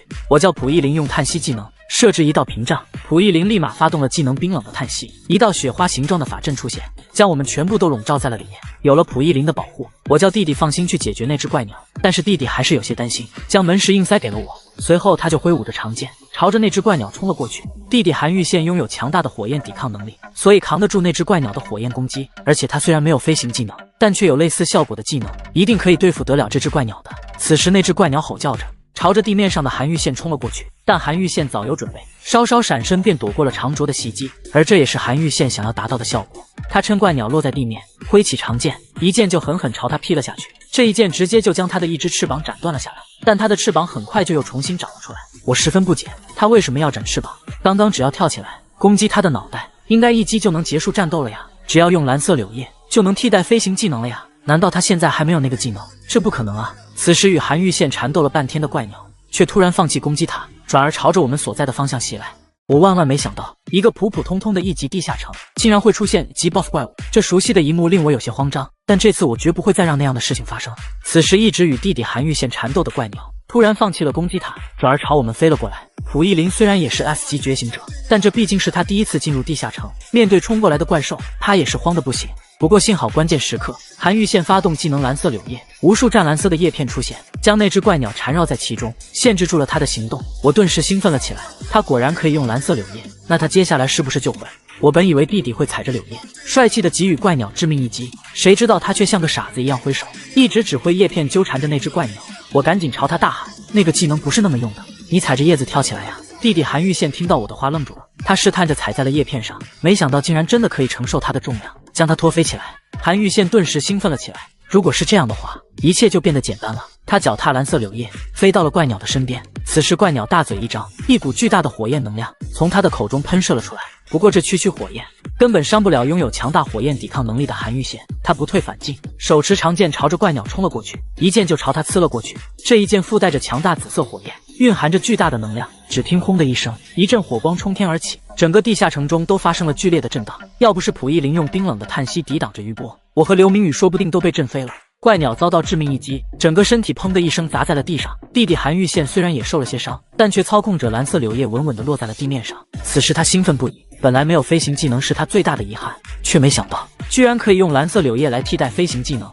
这个 S 级猎人究竟有多牛逼？拥有了飞行技能的他，竟然一刀直接将1级飞行怪兽瞬间秒杀。此时弟弟韩玉宪无比兴奋地看着我，要不是我的提醒，他根本想不到蓝色柳叶居然可以代替飞行技能。1级 BOSS 被消灭，我们顺利走出了地下城。韩玉宪和溥仪林一出来，便再次受到了众人的关注。我本来觉得反正没人注意我，我就先偷偷溜走的。谁知这时金城汉却风风火火地跑了过来，他十分自责这次自己没有跟我一起来，甚至直接趴倒在了我的面前，一子就吸引了所有人的目光。这下想低调都不行了。金城汉问我受没受伤，想要背我回去，我赶紧连连摆手拒绝了他。夜晚，我来到了弟弟韩玉宪的家中，弟弟在洗澡，我便打算先去花园里找火焰角狮玩一玩。小角狮看到我就兴奋地扑了过来，撞得我一口老血差点喷了出来。随后我又跟他一起玩了拔河游戏，喂他吃了充满金钱味道的晚餐。这一套组合拳下来，我已经被累了个半死，这样应该能稍微感化他了吧。躺在地上的我回想着今天发生的事情，今天真的发生了好多奇怪的事啊。系统不仅出现了错别字，而且还用聊天窗口跟我对话了。地下城也是，竟然会有高级怪物乱入，这种事是在几年后才会偶尔出现的。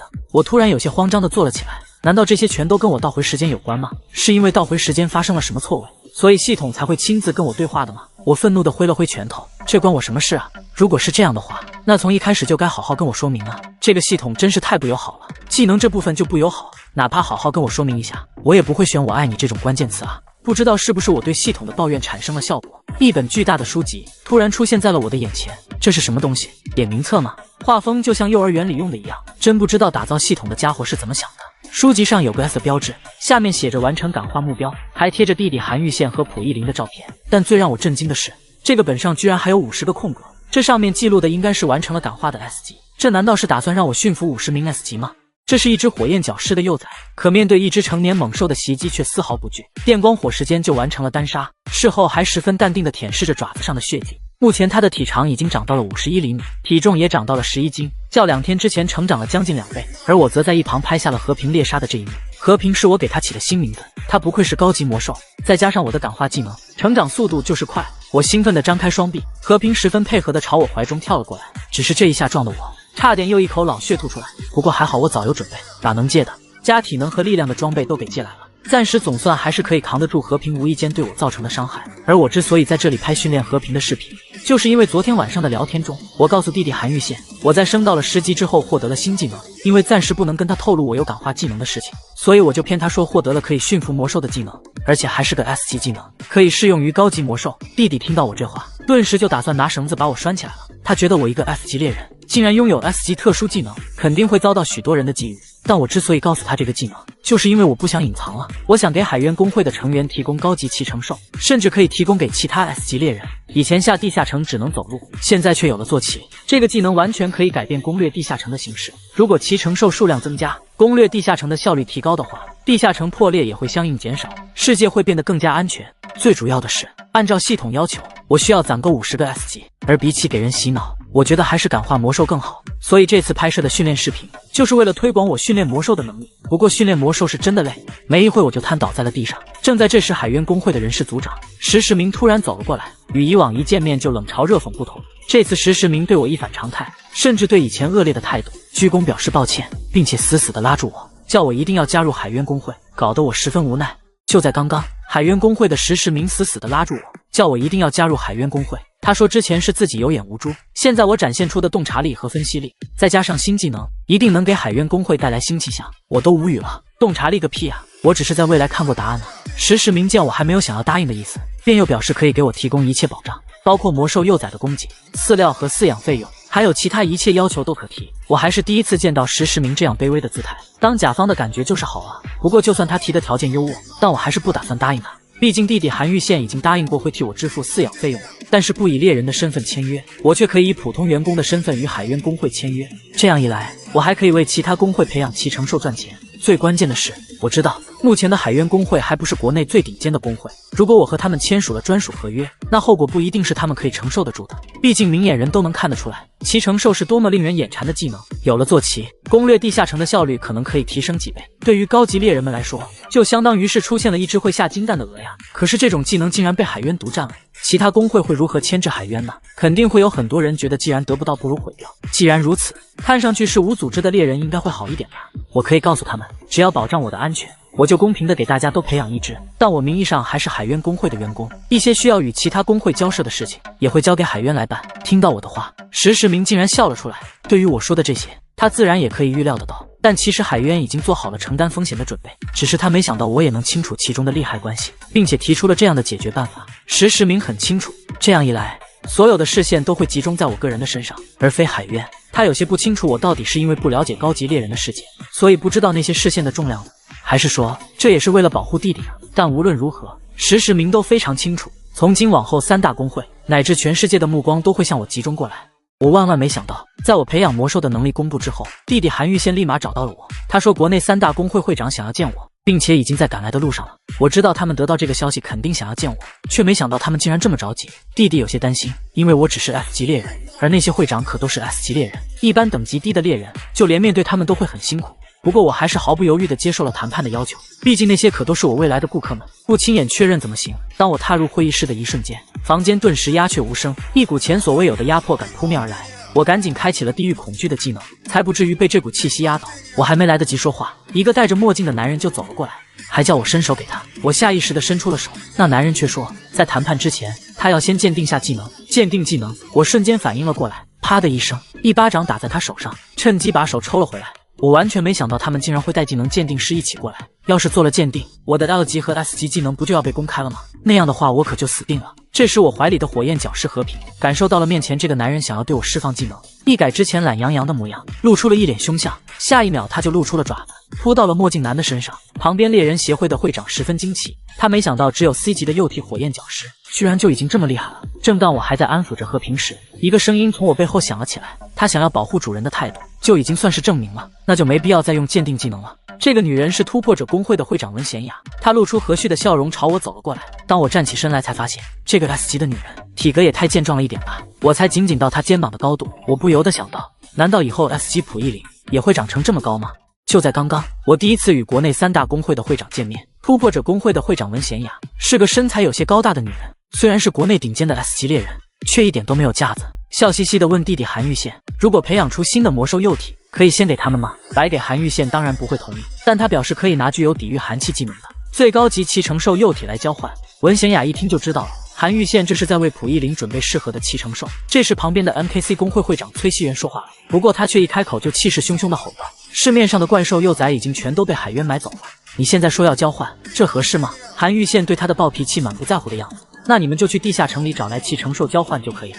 崔熙元立马火冒三丈地表示，这不就是在告诉我们，如果想要骑乘兽的话，就拿海渊想要的东西来吗？这样的话还说什么是无组织猎人，实际上不就跟隶属于海渊工会完全没有区别吗？这时我缓缓站了起来，淡淡的说道，如果我只想帮我弟弟的话，那我就只为海渊培养骑乘兽就好，为什么要来见你们？崔熙元被我这话说得哑口无言，而我则继续说道，我一次能培养的怪物数量是有限的，所以说在座的各位也跟海渊一样，会比全世界任何工会都先获得7成寿。这样来看，难道各位不是获得了很大的好处吗？我的话暂时平息了崔熙元的怒火，他老老实实的坐了回去。这时文贤雅一拍我的肩膀，笑呵呵的说道：“你不光技能厉害，也还挺会说话的嘛。”随后他把脸凑到了我的面前，低声问我有没有加入突破者工会的打算啊。不得不说，凑近了看，文贤雅长得可真漂亮。不过看着后面快要烧了会议室的弟弟，我赶紧对他表示我没有加入任何工会的打算。当然，如果我亲爱的弟弟成为国内最强工会的会长的话，自然是例外的。听到我这话，一直沉默不语的世城工会会长程贤仔突然出言说道：“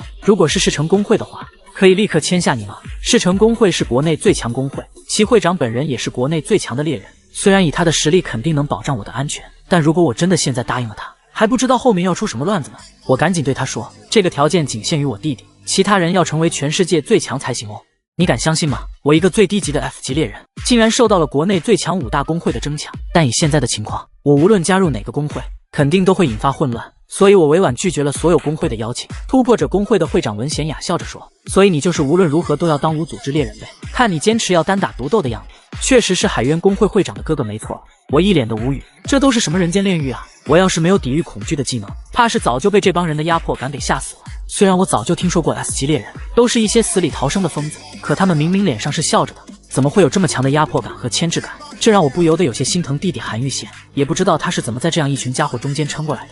这时汉兴工会的会长卜明奎笑着说道：“一个乳臭未干的毛头小子，竟然叫嚣着要成立自己的工会，原来都是随了哥哥呀。”虽然哥哥看上去比弟弟单纯多了，听到他这么说，韩玉宪我有些不高兴，但却依旧笑着回应他：“比起我，还是我弟弟更单纯啊，他应该是在座各位之中最单纯的吧。”没想到我这话一出，竟然让在场的所有人都愣住了。我有些尴尬，我是说错什么了吗？韩玉宪本来就是世界上最乖的弟弟，父母早逝，我忙着赚钱都没能好好照顾他，但他不仅没有学坏，还善良听话，根本没怎么让我操过心，上哪去找这么乖的孩子？谁成想听到我的话，在场的这帮人都低着头，一副憋出内伤的样子。下一秒，屋里的所有人再也憋不住，全都哄堂大笑了起来，连一本正经的程贤仔也憋笑憋得很辛苦。我说他今天怎么格外谦逊，原来是这么回事啊。而文贤雅则笑得肆无忌惮，指着韩玉宪说：“那个疯子竟然在哥哥面前装乖巧。”听到他竟然说弟弟是疯子，我立马对他表示了不满。我有些不明白大家为什么都是这种反应，弟弟到底怎么了吗？他年纪轻轻的当了会长，肯定不可能遇到什么事都保持善良啊。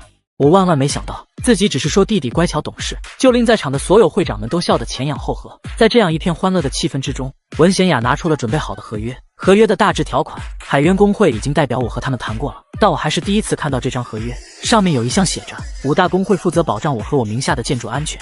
这时我才知道，原来石明为了让我有地方培养魔兽，所以要求其他4个工会共同出资，以我的名义盖一栋专用建筑。我都快感动得要哭了，石明干的真是太漂亮了，在 S 市这种寸土寸金的地方盖一栋建筑，最后的所有权还归我。我笑的脸都已经僵硬了，到时候要把刘明宇找过来，在楼里建一个装备制造所，还有石和岩搞个实验室，叫他在这里做研究。有了这栋楼，我立马就走上人生巅峰了呀！以后就算我游手好闲只收租，养老也有保障了呀！签完合同之后，所有人都相继离开了。临走前，世城工会的程贤仔还对我说：“你的例外条件我记住了，我们以后再见吧。”搞得我一脸懵逼，他还真想做到世界最强啊！弟弟韩玉宪也跑过来，叫我不要在意他们刚刚说的话，至少他没有做过任何亏心事。我当然不会在意那些话，弟弟作为工会会长，怎么可能什么事都做得完美无瑕？总之，今天的谈判十分成功。晚上我回到了公司宿舍，刘成宇为我准备了丰盛的饭菜，来庆祝我签约成功。我一边享受着美食，一边叫刘成宇收拾行李，准备搬到我的那栋新楼里。然而我后半句话还没说出来，刘成宇就扑通一声瘫倒在了地上，哭了起来。我终究还是要被赶走了，我一阵无语，赶紧跟他说我不是这个意思。可他现在根本听不进我说的话，自顾自地说道：“我就知道早晚会变成这样，毕竟我是一个 F 级，留在身边也没用。这段时间谢谢你了。”说着，刘成宇就想要转身离开，我赶紧一把拉住了他。他可是我远大养老计划的关键啊！而且他只要打磨1万个刃具，就能解锁 SS 级技能了。但我就这样跟他说，他肯定还是觉得我是在安慰他。没办法，我搬出了石和岩的名号，如果想让他相信的话，还是借助权威的力量最有效。我告诉刘成宇，有一种训练可以让像他这样的觉醒者获得特别的技能。这个男人拥有 SS 级打造武器的技能，却需要打磨1万个刀具才能解锁。为了能让刘明宇重拾信心，我打着石和岩的名号，告诉他有一种训练可以让像他这样的觉醒者获得特别的技能。随后我就拿出了一堆的短刀出来，刘明宇一脸的茫然，不知道我在搞什么鬼。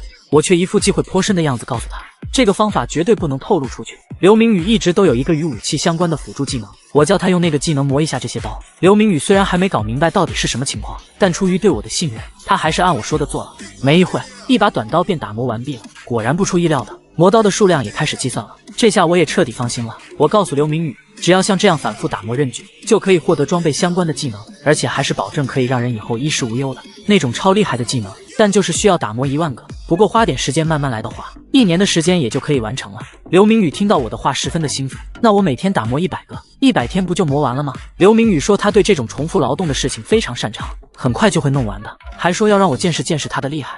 我赶紧叫他把刀先放下，拿着刀说这样的话，听上去可太奇怪了。现在1号养老资产的问题已经解决了，也是时候去看看我的2号养老资产了。随后我就来到了石河岩的研究室，石河岩一脸兴奋地夸我竟然对地下城了如指掌，一定是有额外进行过调查吧，还问我要不要来研究院和他一起开个研究室。我却一脸的生无可恋，都已经聊了几个小时了，让我回家吧。石河岩继续问我，都说地下城是无法预测的，所以真的没有相信这其中是有规律并进行研究的人吗？我赶紧说，我现在也只是推测而已，还需要更多的资料，毕竟国内地下城的数量也不多。这话令石河岩十分赞同，他也表示国内太小了，地下城的数量实在太少。但很快他就发觉自己失言了，他只是想说如果能调查更多的地下城，就能进行统计了。他这话突然让我明白了，未来石河岩为什么会出国，加入 H 国的团队。出国3年后，他跟组员们一起发现了地下城生成的规律， H 国因此从全世界赚取了巨额的专利费用。我不由得在想，有没有什么办法能让他留在国内，也能发现那个规律呢？这个女人准备了荞麦凉粉和米酒，只为了能吸引鬼怪出来。当然这不是神话传说中的鬼怪，而是一个十分有名的空间移动猎人。他人如其名，是个喜欢打扮成鬼怪模样的奇怪猎人。他一直十分神秘，没有人知道他的名字，甚至年龄和性别也未被世人所知。人们唯一知道的是，他的特殊技能是空间移动，他用可以来往于任何地方的能力，在地下城破裂和各种自然灾害中解救人的性命，因此而声名远扬。但他这样神出鬼没的能力，也让许多拥有秘密的人感受到了威胁。直到那次，鬼怪出现在了高层们的秘密分赃会上，因为他的瞬间移动能力，在场所有人手中的枪都完全打不中他，而鬼怪却只留下了一句话：你们这些拥有很多秘密的官老爷们记住了，我的包袱里装着各种秘密，不过只要我没事，他们就绝不会泄露出去。说完，鬼怪就瞬间消失了。原本因为鬼怪的技能就很难抓住他，再加上世间根本不存在没有秘密的人和组织，最终鬼怪获得了所有人的安全保障，可以在不属于任何组织的情况下自由地出入于世间各处。为了能见到鬼怪，石河岩在网上搜了召唤鬼怪的方法，拿炒过的荞麦到处撒。我有些无语，他又不是真的鬼怪，比起搞这些，还不如直接请海渊帮忙找找。正在这时，整个实验室突然暗了下来，我还以为是灯泡坏了，便打开了手机上的电筒。这时石河岩却望着我，露出了一副难以置信的惊恐表情，因为在我的身后出现了一个难以言喻的恐怖面孔。石河岩惊声发出尖叫，整个人竟然口吐白沫，倒在地上昏了过去。我都震惊了，这什么鬼东西啊！我赶紧打开了抵御恐惧的技能，才令我的头脑冷静了一点。现在的世道，怪物倒是说不好，但怎么可能会有鬼？如此夸张的出场，一定就是他干的了。我抬起头朝着那个鬼大喊：别闹了，鬼怪！果然下一秒，鬼怪拿下恐怖的面具，恢复成了原本的样子。他微微一笑说道：是他说想见我，我才来的。我真没想到他会被吓晕。此时我已经看到了鬼怪的状态栏，原来他的名字叫尹文，是一名 B 级觉醒者，他可以自己出入任何地方，而且不属于任何组织。我不由得想到，如果能获得他的帮助，那石河岩就没必要去 H 国了，这是一个机会。想到这里，我笑着对他说道：这种玩笑一点都不吓人，以后别再开了吧。鬼怪蹦蹦跳跳地说着：你骗人，我都看到你吓得瑟瑟发抖了。我却说那是事出有因，我没有料到，不然你敢跟我打赌吗？看你还能不能吓到我。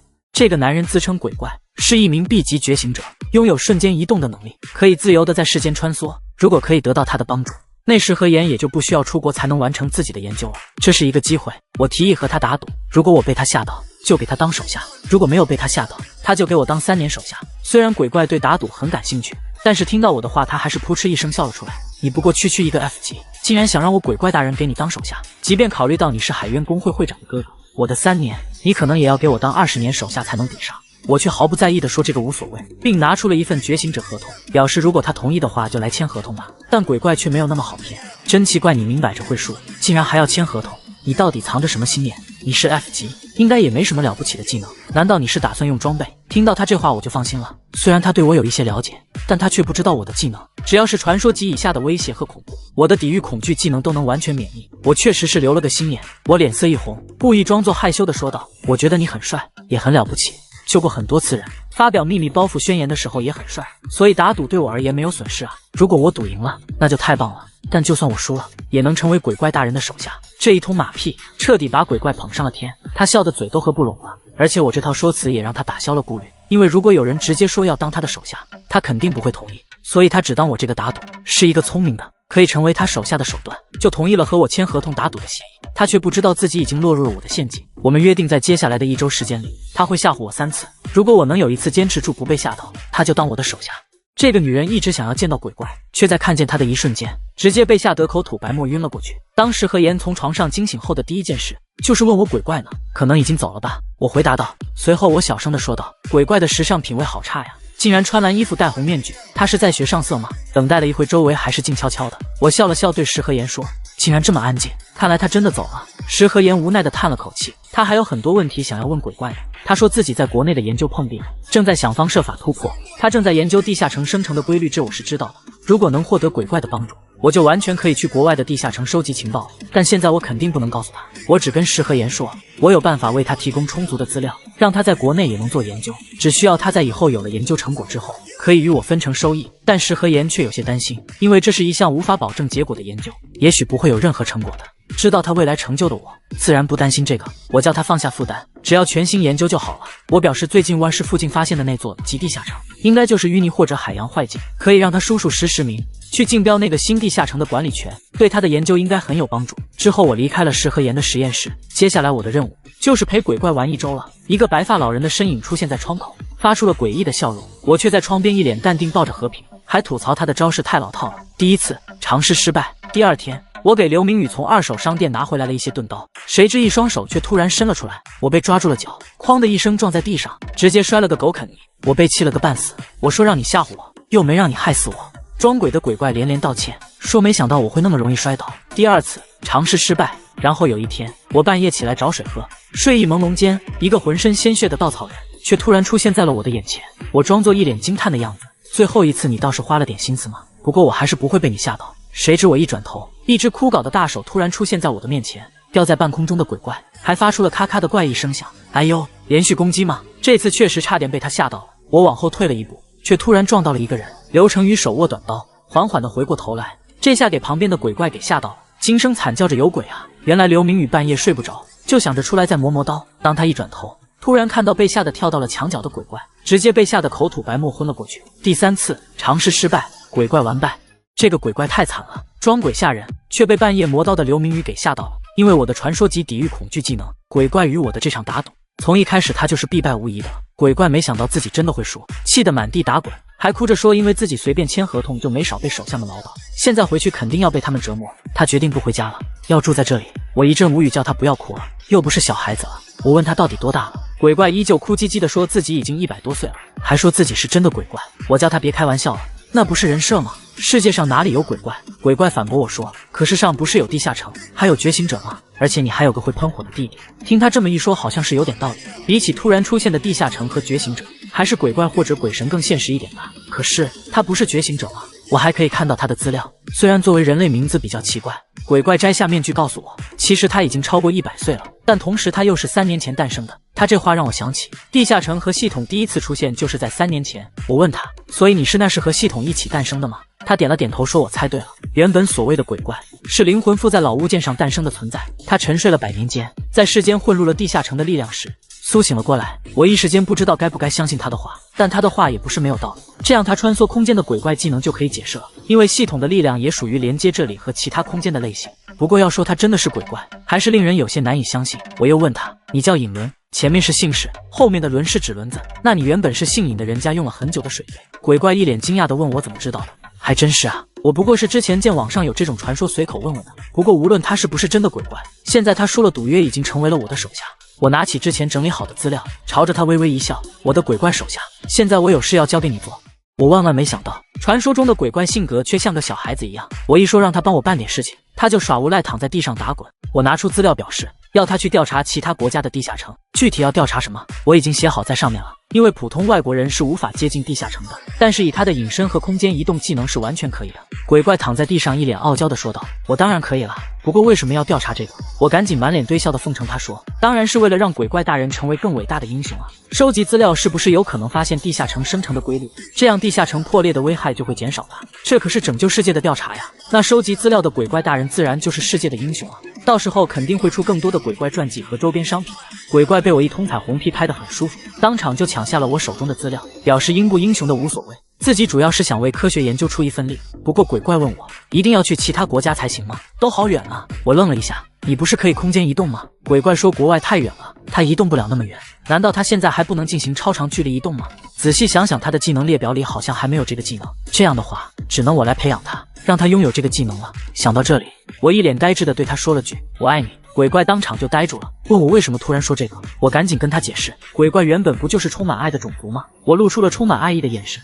如果是真正的鬼怪，就应该习惯爱。鬼怪有些难以置信的看着我，真的是这样吗？最终鬼怪还是没有说出我爱你，被吓得一溜烟逃走了，有点可惜。不过以后还是有机会的嘛。晚上，石石明和石和言一脸兴奋的跑来找我，因为我让他们竞标的那个地下城果然是淤泥地下城，里面有很珍贵的原料。这样一来，海员工会就有了强大的资金来源。石石明虽然不清楚我是怎么知道，但他还是打算立刻把我列入了宝贵人才的名单，甚至还说为了保护我，打算给我装个定位仪，气得我差点没让和平上去咬他。我告诉他们我都是瞎猜的，真正要预测还是要靠石和言的研究。说完我就一溜烟的逃走了，因为我的预测也就现在是准的，以后很多事情都会发生变化，我可不想瞎嘚瑟装行家，最后被人当成骗子。但我的话却只被他们当作是低调的表现，以至于误会越来越深。这是难度超高的宠物迷宫，迷宫里还设置了用来分散注意力的镜子墙和玩具。听说训练有素的猫和狗也要至少3分钟才能逃出来，但作为高级魔兽的火焰角狮，居然在主持人还没介绍完时就已经冲出了终点，打破了通关记录。我一脸兴奋地抱住了通关的和平，不停地夸赞着他，他也显得十分开心。旁边的主持人和节目嘉宾显然也被可爱的和平征服了，对他赞不绝口。我为什么会突然参加电视节目呢？这还要从几天前说起。石世明突然说想让我参加这个名叫《世界上竟有这样的猎人》的节目，我的内心本来是万分拒绝的，但石世明却说，就算我们再怎么隐藏，最终你的情报还是会扩散到全世界，所以干脆让所有人都认识你更好，因为越受关注反而越安全。就是他的这番话说服了我，最后我才决定来参加电视节目的。虽然因为前世被网暴的经历，让我对上节目并没有什么好的记忆，但幸好和平足够可爱，让所有见到他的人心都融化了。连主持人也表示，这是他第一次见到这么可爱的怪物。和平被不停夸赞，令我的虚荣心的得到了极大的满足，有种自己小孩取得了好成绩的感觉。这让我对电视节目的偏见都一扫而空了。带着和平在镜头下不停地为大家表演各种节目。录制结束后，我整个人累得瘫倒在了椅子上，但我却十分开心，总算是好好炫耀了一番我家孩子。和平那么可爱，把它藏起来仰视人类的损失。我甚至在想要不要给他开一个社交账号，到时候说不定还能出个周边专辑啥的。等他慢慢长大变成世界巨星，我也能以经纪人兼魔兽饲养员的身份出名。我还在这里做着出名的美梦呢，却突然感觉到有什么东西锤到了我的脸上。我睁眼一看，差点就被吓了个半死。突破者工会的会长文贤雅正在我头顶的不远处，笑盈盈地看着我。这个女人的突然出现，直接把我吓得跪在了地上，就连和平也被吓得全身的毛都竖起来了。文贤雅说，拍摄有关魔兽的电视节目，至少要有3名级猎人在场保护，而且她也想来顺便看看我。说着，她伸出手掌想要扶起我。我有些无语，这种小事根本不需要一个 S 级的会长亲自出马吧。文贤雅见我不理会她伸出的手，喃喃地说道，难道要我郑重地用公主抱把你抱起来吗？当然不需要啊。我小声地对她说，大家都看着呢，不要做这种会令人误会的行为。谁知文贤雅却笑嘻嘻地说，在乎这些做什么？你可是要给我养孩子的人啊。我被惊得下巴差点掉下来，真是语不惊人死不休啊。文贤雅拍着我的肩膀笑着说道，我是真的很喜欢你，你要不要考虑来我这里？我气呼呼地对她说，等你满足了世界最强的条件再说这种话吧。文贤雅微微一笑，继续说道，你现在说话可真是大胆啊，有什么好怕的？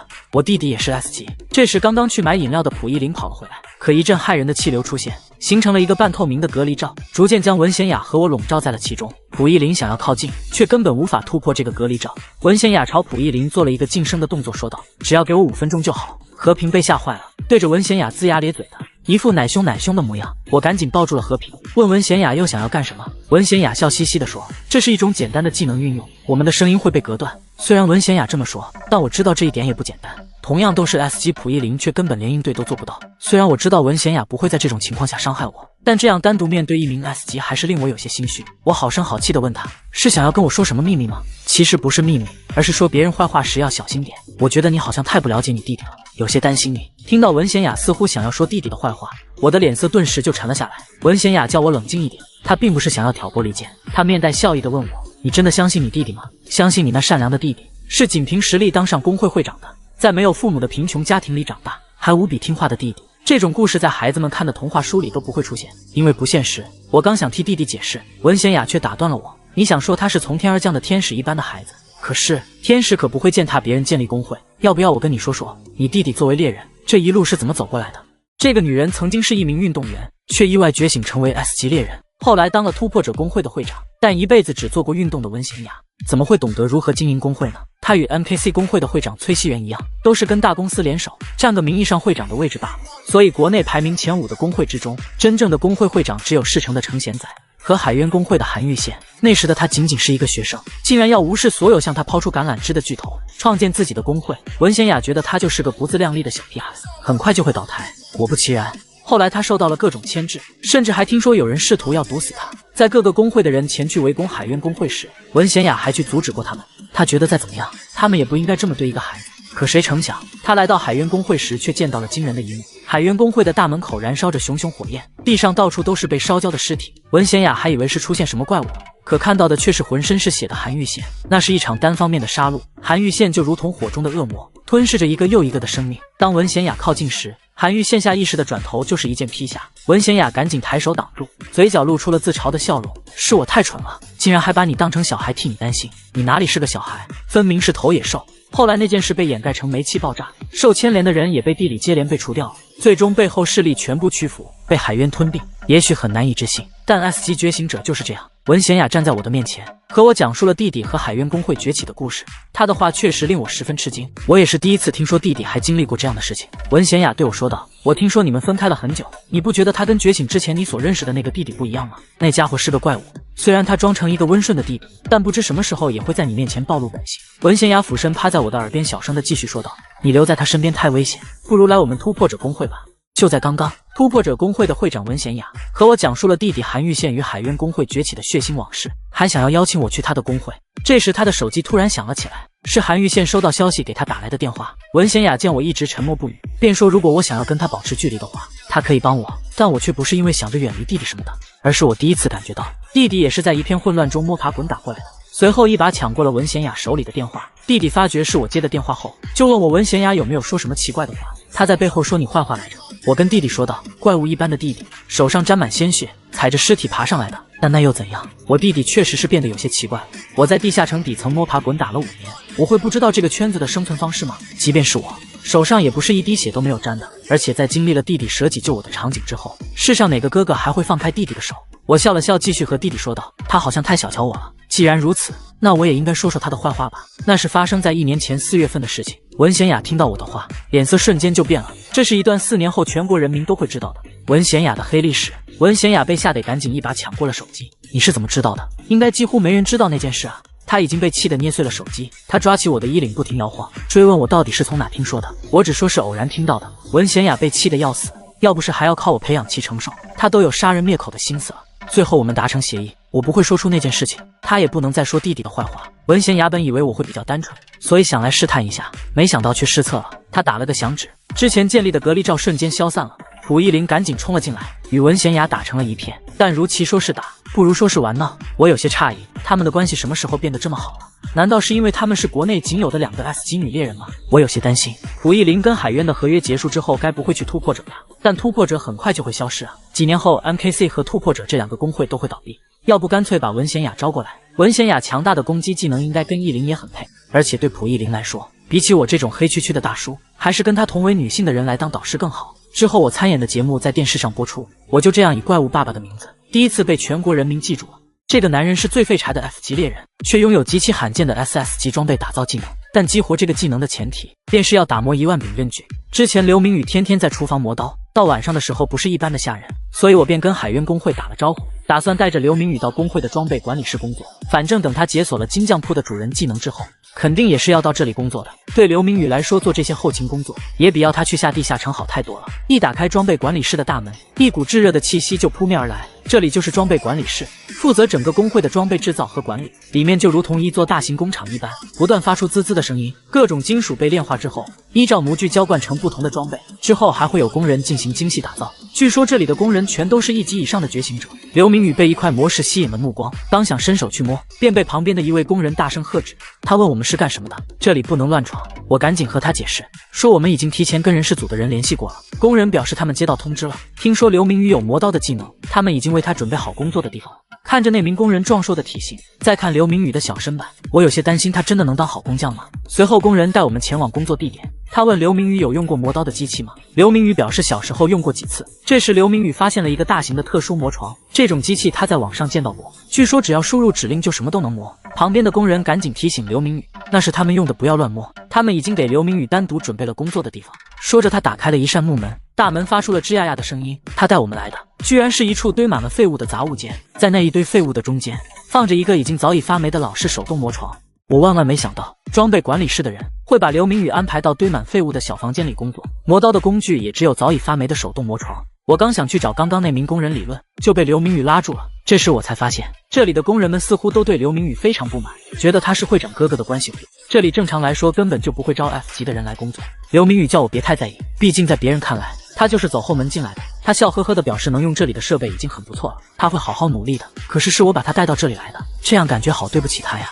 刘明宇却没有在意那么多，搬了个凳子到磨床前，就准备开始磨刀。虽然这种手动磨床刘明宇也就小时候用过几次，但幸好他还记得要怎么用。随着石磨的转动，锈刀发出咔咔的响声，被一点一点打磨锋利。没一会刘明宇就成功打磨出了一把。我看到进度条增长了，看来这种方法可以被认定为打磨刃具，还是这种手动的设备更靠谱些，那种全自动的机器很有可能不被系统认可。刘明宇很快就进入到了工作状态，长长的头发被他扎了起来，他聚精会神地不停打磨着刀具，似乎已经沉浸在了自己的世界当中，连我与他说话他都没有回应。看着认真的刘明宇，我有些吃惊，他原来还有这样的表情吗？我所认识的刘明宇总是一副胆怯畏缩的样子，这还是我第一次见到他竟然有这样专注的表情，就像在陆地上艰难维持呼吸的鱼儿，回到水里后大概就是这样的表情吧。即便是门外汉也一眼就能看出来，这就是这家伙的天职。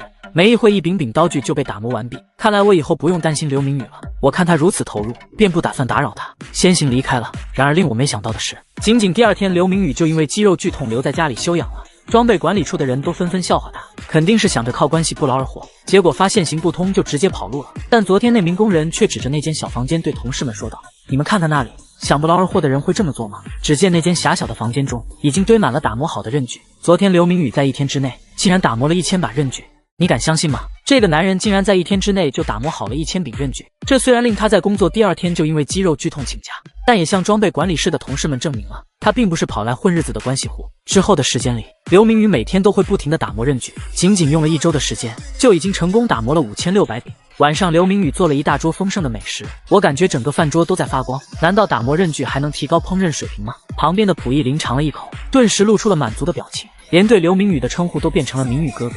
他一顿狼吞虎咽的干饭，因为他马上就要去地下城了，到那里可就吃不到这样的美食了。溥仪林最近无聊的要死，就等着这一天呢。不过海渊工会里的人说，因为他年纪小，所以只让他去 B 级以下的地下城，这让溥仪林很苦恼。他现在就想快点升级，获得新的技能，甚至想着可不可以以后每天都去地下城转转。但他这种想法却被我直接否决了，因为体力耗尽时会很明显，但魔力就算耗尽也不容易发现。如果一旦在地下城里耗尽魔力失去意识，那就死定了。说到这里，我询问溥仪林现在的魔力是多少，他说是102。我顿时只想笑笑不说话。我的魔力只有可怜的2点，他的魔力竟然是我的51倍。一旁的溥仪林显然没有发现我的自怨自艾，反而跑去询问刘明宇不去下地下城吗？他说以刘明宇的手艺，如果跟去地下城当厨师肯定会赚很多钱。在他们俩聊天时，我却发现这1周的打磨竟然让刘明宇的手上叠满了伤口。我询问刘明宇最近是不是太劳累了，一整天都要磨刀，然后还得做饭。刘明宇却毫不在乎地说没事，反正他也是因为喜欢才做的。我将自己的手套借给了他，叫他在磨完刀之前都戴着吧。刘明宇知道这副手套是级装备，我之前都一直很珍惜的戴着，现在竟然肯借给他。刘明宇顿时感到十分感动，一把抱住我说他一定会好好使用的。这个男人拥有极其罕见的 SS 级装备打造技能，却要在打磨1万柄刃具之后才能激活。在装备打造室1周的时间，刘明宇已经打磨了5600柄。之后的日子里，他每天戴着那副危急的手套，继续坚持不懈的打磨。同事们也逐渐接纳了这个任劳任怨的关系户。见刘明宇被热得满头大汗，还主动给他递来了含有魔石材质的、可以维持人体温度的毛巾。晚上，当刘明宇打磨完一批刃具后，发现时间居然已经很晚了，整个装备打造室十分安静，其他人都已经下班了。这时他又看到了那块闪闪发光的晶石，刘明宇感觉这东西好神奇啊，居然会自己发光。突然一个声音从他的背后传来，不要随便乱碰。刘明宇被吓了一跳，说话的人正是第一天带着他进来的那名工头。他告诉刘明宇，这个可是 S 级魔石，估价在10个亿以上，因为这个大小还保存得如此完好的魔石非常的珍贵，现在是没有想好要怎么加工，才暂时放在这里。工头敲了敲魔石，有些感慨，就连海渊这种规模的工会装备组都没有可以加工它的人才。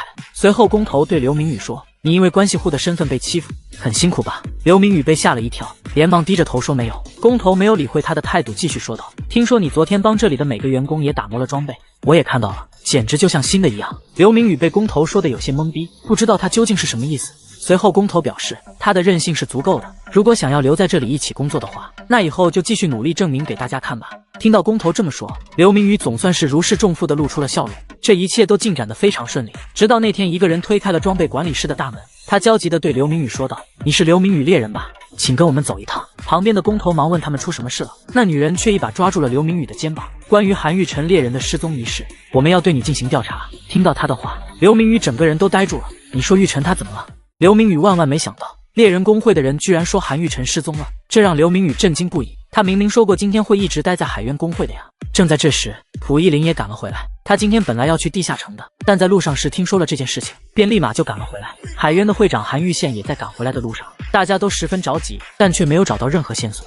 时间回到几个小时之前，我正躺在沙发上享受着午后的安宁。弟弟玉宪和蒲一林现在都在好好努力，石河岩已经加入了我们，刘明宇的技能觉醒也只是时间问题了。我现在真的是什么都不用担心了，除了沙发被和平拆了之外，一直待在家里。和平似乎被闷坏了，一直在旁边吵闹着。没办法，我便打算带他下楼去训练。我抱着和平来到了电梯口，这里有一位专门负责我安全的安保人员。虽然这挺让人觉得有负担的，但自从上次与5大工会协商结束后，各大工会便决定轮流派警卫过来保护我的安全。今天这位是 MKC 工会派来的 B 级猎人，我们要去的是位于地下2层的健身房。现在的和平很聪明，一进电梯就自己按下了地下2层的按钮。和平现在就像我的孩子一样，看着他越来越优秀，我真的十分开心。但我一扭头，却发现旁边的那名警卫正在低头摆弄着手机。昨天来的警卫很喜欢和平来着，今天这位是不怎么喜欢小动物吗？没过一会，电梯停下，3个推着大型行李箱的男人走上了电梯。我看了一下，他们的猎人等级是 C、E、D， 等级有些低，应该不是海渊工会的人。我便问他们是从其他工会来的吗？那名地级猎人笑着说，他们是来自海渊旗下的布里克斯工会，因为低级地下城会出很多盔甲和体积比较大的副产物，所以他们经常会借用海渊的健身房来测试装备，这也是他们为什么会带这么大箱子的原因。还笑呵呵地说他们来的时候已经检查过行李的了，所以并不是什么奇怪的人。地下2层很快到了，我与那几人道别后，就带着和平走向了健身房。我觉得那几个人好奇怪啊，都没有夸和平可爱。到了健身房，和平立马兴奋地跳了下去，他咬来了一根绳子，想要玩拔河游戏，而我却没有注意到。不知何时，电梯里的那几人已经来到了我的身后。这个男人丝毫没有注意到背后的危险正在悄然而至，他们正是在电梯里遇到的那几个布里克斯工会的人。我一转头，一股红色的粉末就倒了下来。什么情况？他们撒了什么？此时系统提示，检测到道具守望者的果实，已遇毒技能发动，道具效果被抵消。虽然我没事，但旁边的和平也吸到了这些粉末，扑通一声直接倒了下去。那几人见那迷药对我没用，便又将一张手帕捂在了我的脸上。这是速效催眠粉末，但却依旧对我无效。我不明白这帮家伙为什么会在这里，他们是怎么进来的？几人见我还没昏迷，猜测是不是海渊工会给了我解毒的装备。那名地级的猎人便想要靠近我，我挣扎着一脚就朝他踢了过去，接着又奋力挣脱了在身后抓住我的男人。几人都惊了，他的能力值不是 F 级吗？我没有再理会他们，而是径直跑到了门外。那名 MKC 工会派来的 B 级警卫还守在这里，我边往外跑边向他求救。谁知那名警卫却突然一拳挥出，砸在了我的腹部，我直接被打得跌倒在了地上。那名警卫向那几人抱怨道，你们会不会做事？他一看就是穿了好装备啊，先把他的装备扒下来。那几人听到他的话，立马上下其手，将我身上的装备全都给扒了下来。我十分不解， MKC 工会是叛变了吗？叫他们派警卫来，竟然派来了个间谍。我还在盘算着要怎么逃出去，旁边的人却突然扯下了我的耳钉，这可是加了29魔力的装备啊！我刚刚已经使用了好几次技能，摘下了耳钉，我自己本身的那点魔力根本就不够技能的消耗啊！下一秒，我便因为魔力耗尽，失去意识昏了过去。该死！果然在他们不喜欢和平的时候，我就应该看出来的。一盆凉水浇在了我的头上，我从昏迷中醒了过来，但手上却被绳子死死地绑住了。我还没有搞清楚发生了什么，面前的男人便笑嘻嘻地说道：“你终于醒了，因为你睡得太熟了，所以我就帮你洗了下脸。”我通过技能看到这家伙叫金鱼仔，是位 B 级猎人，这个名字我从没听说过，不知道他跟绑架我的人是不是同一个工会的。如果是 B 级的话，那应该是工会会长或者副会长。这时金鱼仔突然就扯住了我的头发，欺负一个柔弱的 F 级实在是有些不好意思，所以我就开门见山了。你养的那只火焰角狮，你有主人的象征吧？把它交出来！我万万没想到 MKC 工会派来的警卫竟然是个间谍，与人合谋将我从海渊工会绑架了出来。此时我面前的 B 级猎人金鱼仔劝我不要妄想有人能救我出去了，还是乖乖将主人的象征交出来吧。听到他的话，我反而放下了心来。他们想要主人的象征，就说明不会谋害和平。他应该是跟我一起被带到这里了。随后我质问他承担得了绑架我的后果吗？5大工会和猎人协会都会出手的。金鱼仔却看着手机微微一笑，这个嘛，得看他们来不来得及。原来那名反叛的警卫还装模作样的守在健身房门口，现在还没有人知道我被绑架了。而且金鱼仔还说，就算他们后知后觉的知道，也不知什么时候才能找到这里，因为这是在码头的集装箱里，这里到处都是一模一样的箱子。等他们找来的时候，船早就开到恩国去了。我心里一惊，难道你的幕后主使是恩国吗？金鱼仔笑着说，不是幕后主使，而是拍卖场地，把你拍卖出去，我们能拿到1半的钱，还能获得充足的资助。原来是这样，国内动不了我，就想要把我卖去国外，所以那个警卫才敢和海渊旗下的工会联手。虽然如果工会和协会知道我被绑架了，哪怕是动用海警也会把我找出来，但如果我们乘坐的船只驶出了领海的话，事情就变得复杂了。我必须在他们找到我之前尽量的拖延时间才行。想到这里，我突然发出了一阵笑声。金鱼仔愣住了，你是被吓傻了吗？有什么好笑的？我却笑着对他说，你刚才不是一直说我是昂贵的商品吗？既然知道你不敢动我，那我还有什么好怕的？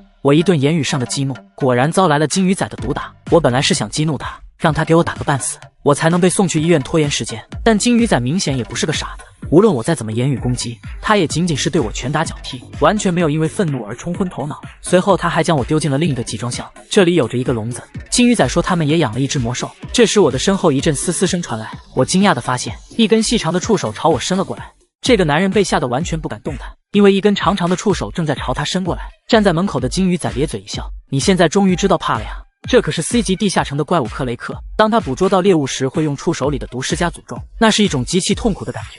只要30分钟，被诅咒的人就会流着口水在地上爬。愿你度过一段美好的时光。金鱼仔笑嘻嘻地关上了集装箱的大门。另一边，蒲一林哐当一声推开了办公室的大门，接着他一把抓住了韩玉宪的衣服。你不是说海渊内部的安保很可靠吗？你给我解释一下，现在这是什么情况？韩玉宪耐心地对他解释道，按常理来说 S 级猎人的直属部下几乎不会背叛，就如同野生动物为了生存会追随头领一般，他们本能上无法抗拒的依附于 S 级猎人。也正是因为这个原因，所以只有工会会长的直属部下才能来当他哥哥的警卫。但今天来的却不是原本定好的那个警卫。 MKC 内部偷偷换了人，因为 MCK 工会是由非觉醒者权贵资助的，所以内部实力也分为2派，其中资助者这一派擅自谋划了这件事情。韩玉宪清楚 MCK 这2派早晚会爆发冲突，却没想到他们会跟海渊旗下的工会联手。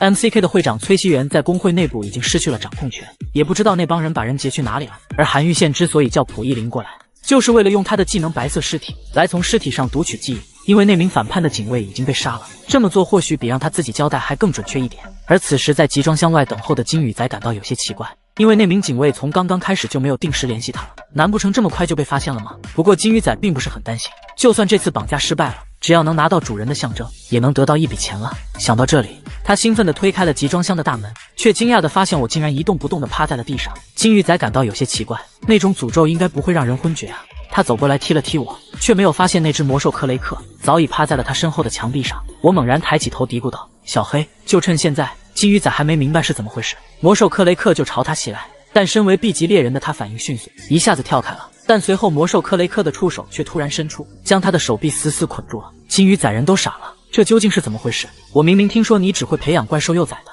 我咧嘴一笑对他说道，你作为一个 B 级猎人，难道不知道猎人的技能是不会全部公开的吗？这个男人万万没想到，一个最低级的 F 级猎人竟然可以操纵一只 C 级魔兽。被魔兽克雷克的触手缠住手臂的金鱼仔诧异地喊道，我从没听说过你还会搞这些。我朝他微微一笑，其实我会的还挺多的。时间回到30分钟前，不得不说克雷克长得实在太丑了，尤其是伸出那恶心舌头的样子，再加上背后的触手，简直让人狂掉3指。虽说我有抵御技能，他的诅咒倒是无所谓，但是万一他直接来攻击我的话，我现在没有任何装备加持，很难招架得住，而且我的脚踝还受了伤，对移动也有些影响。不过幸好我还能用系统的仓库，我拿出了一把匕首，将绑住手腕的绳子给割断了。我打算用匕首防身，想办法撑过这30分钟。可是我却突然发现，这只魔兽似乎有些害怕，它不但没有主动攻击我，甚至还在慢慢后退。这是什么情况？它难道是看到我害怕了吗？可我只是个 F 级啊！这时系统的电子音响起，发动屠龙者劳奇塔斯的天敌效果，对付克雷克时，所有技能效果将升至2倍。我震惊了，所以是因为这个屠龙者的称号吗？这是我当初除掉毒咒龙王时获得的称号。没想到对克雷克这个同样是毒咒龙族的也有效果。虽然我没有攻击技能，但如果技能效果变为2倍的话，那感化技能也会变为2倍吧。我直接松手丢掉了匕首，接着拿出了一个泛着蓝光的小瓶子。我笑着对克雷克说道：“小黑，你要吃好吃的吗？这是我磨好的 C 级魔石。”时间回到现在，我看着一脸诧异的金鱼仔说道：“我也没办法具体跟你解释，是该说我运气好呢，还是说气场合呢？”我抚摸着克雷克的下巴继续说道：“总之多亏了你，我又交到了一个好朋友。”随后我一指金鱼仔，小黑咬他。克雷克没有任何迟疑，朝着金鱼仔被触手缠住的手臂就咬了上去。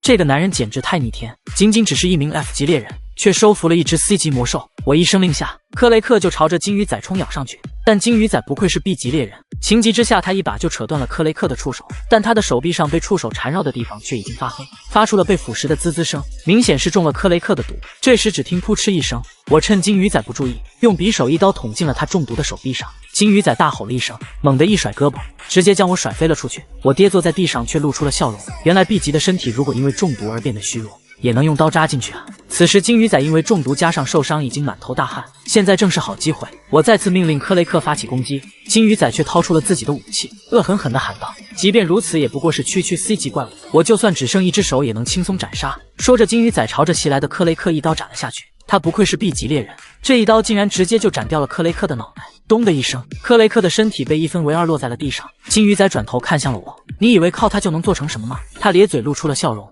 你不过是个低级鼠辈，就算耍花招也赢不了 B 级。”我没有理会他的话，而是俯身蹲下，轻轻抚摸着克雷克的尸体。此时还在嘲讽的金鱼仔突然感觉到了不对劲，他的大脑一阵眩晕，扑通一声跪在了地上，身体也痛得不断颤抖。这是怎么回事？克雷克明明已经死了呀，而且他的诅咒明明是比自己等级低的，怎么会对自己有这么大的影响？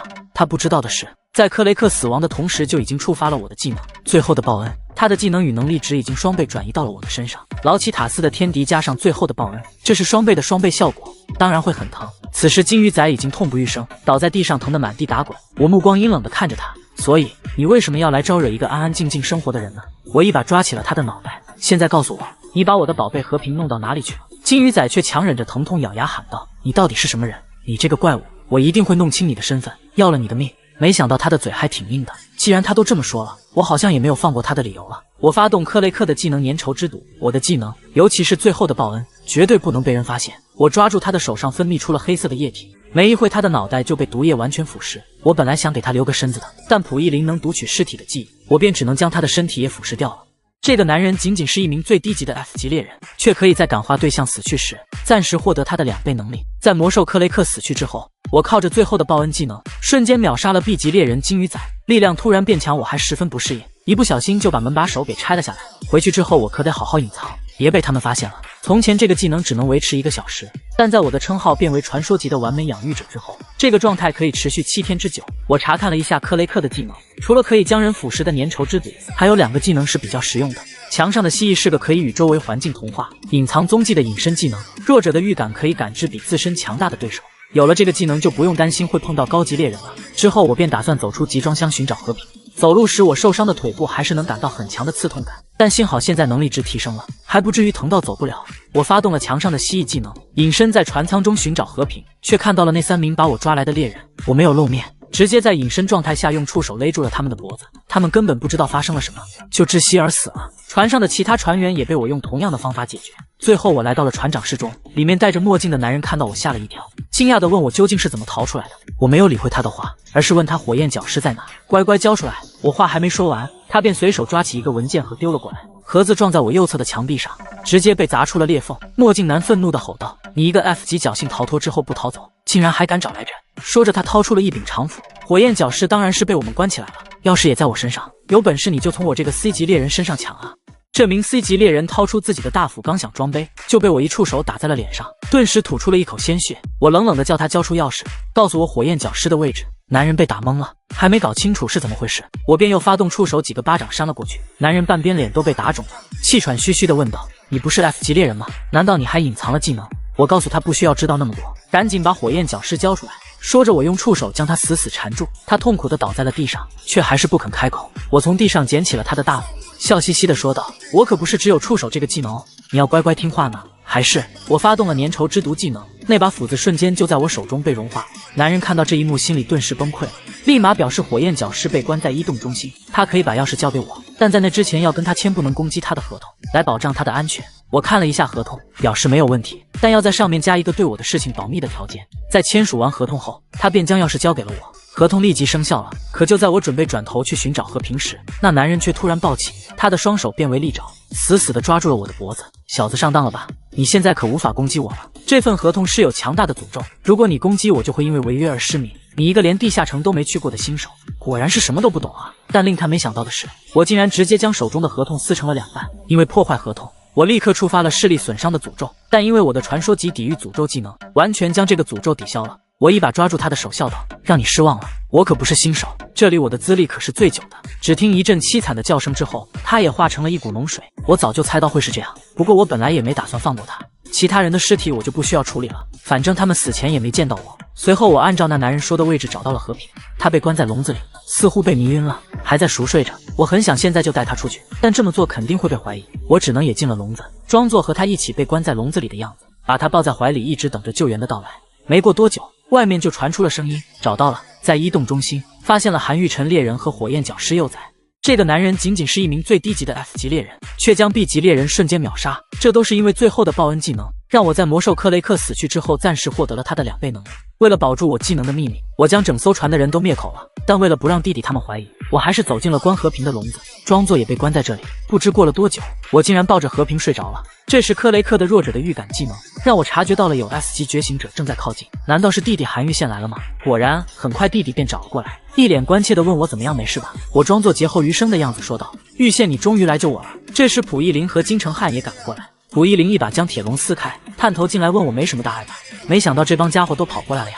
看来这段日子我的身价上涨了不少。弟弟扶着我慢慢站了起来，但腿上的伤让我感到一阵刺痛，一个踉跄差点摔倒了，还好弟弟抓住了我。旁边的3人顿时急了，问我哪里受伤了，是谁干的，还说要去叫治愈者。我赶紧跟他们说是小伤而已，还没到走不了的程度。谁知弟弟却二话不说，一把将我给抱了起来，要抱着我去找治愈者，把我感动的都哭了。我善良的弟弟竟然这么担心哥哥，但是哥哥我不要面子的吗？在治疗之后，我和弟弟坐上了车。溥仪林因为要用白色尸体技能配合现场调查，所以还要迟点才回去。幸好见过我的人尸体都被我融化了，他应该查不出什么来。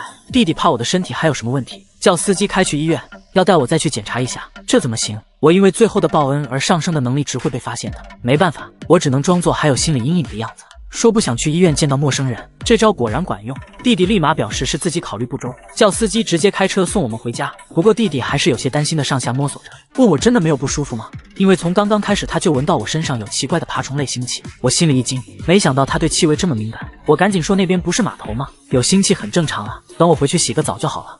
就在刚刚，弟弟韩玉宪他们赶到了码头，将我解救了出来。虽然他们都很奇怪船上的人为什么都死了，但应该怀疑不到在笼子里被关着的我头上。之后 MKC 工会便理所当然的被从安保任务中排除了，海员工会也对来访人员的检查更加严格了，尤其是每次派警卫过来时，都要由工会会长们亲自告知信息。此时我一脸惊恐的被吓醒，猛地从床上坐了起来。怎么回事？我刚刚梦到了船上的事情，只不过好像是在别人的视角看着自己。不对，那不是梦，是因为技能让魔兽克雷克死前的记忆留下来了。没想到我这么快就把这件以前经常经历的事情给忘了。之前因为经常会有很多低级猎人死亡，我还为此受到过冲击，酗酒超过1周，后来被突然闯进我们家的人送去了医院。现在想想，当时那些人应该是弟弟韩玉宪派来的吧？不过没关系了，以后不会再发生那种事了。S 级们是不会死的，最危险的只有刘明宇了。想到这里，我看向了刘明宇的房间，里面竟然没人，这么晚了他竟然还没回来睡觉。此时的刘明宇还在装备管理室中不停地打磨着，随着一把又一把刀具被打磨完，房间里的刀具已经叠成了小山。刘明宇看着手里的刀具，这是第9980把了。他叹了口气，随即一拳头砸在了桌面上，自言自语地说道：“没用的家伙，你就算在这里做这种事又有什么用？无论朋友遇到危险，还是被 BJ， 你都什么也做不了。刘明宇想起当时猎人工会的调查员说韩玉晨失踪时，他曾说想要帮忙寻找，却被告知让他留在那里。毕竟他一个 F 级猎人也帮不上什么忙，而且在经过背景调查之后，他也被调查员列为了怀疑对象之一。想到这里，刘明宇伸手抹了抹眼泪，如果我能有点用就好了，最起码在这种时候还能帮得上玉晨。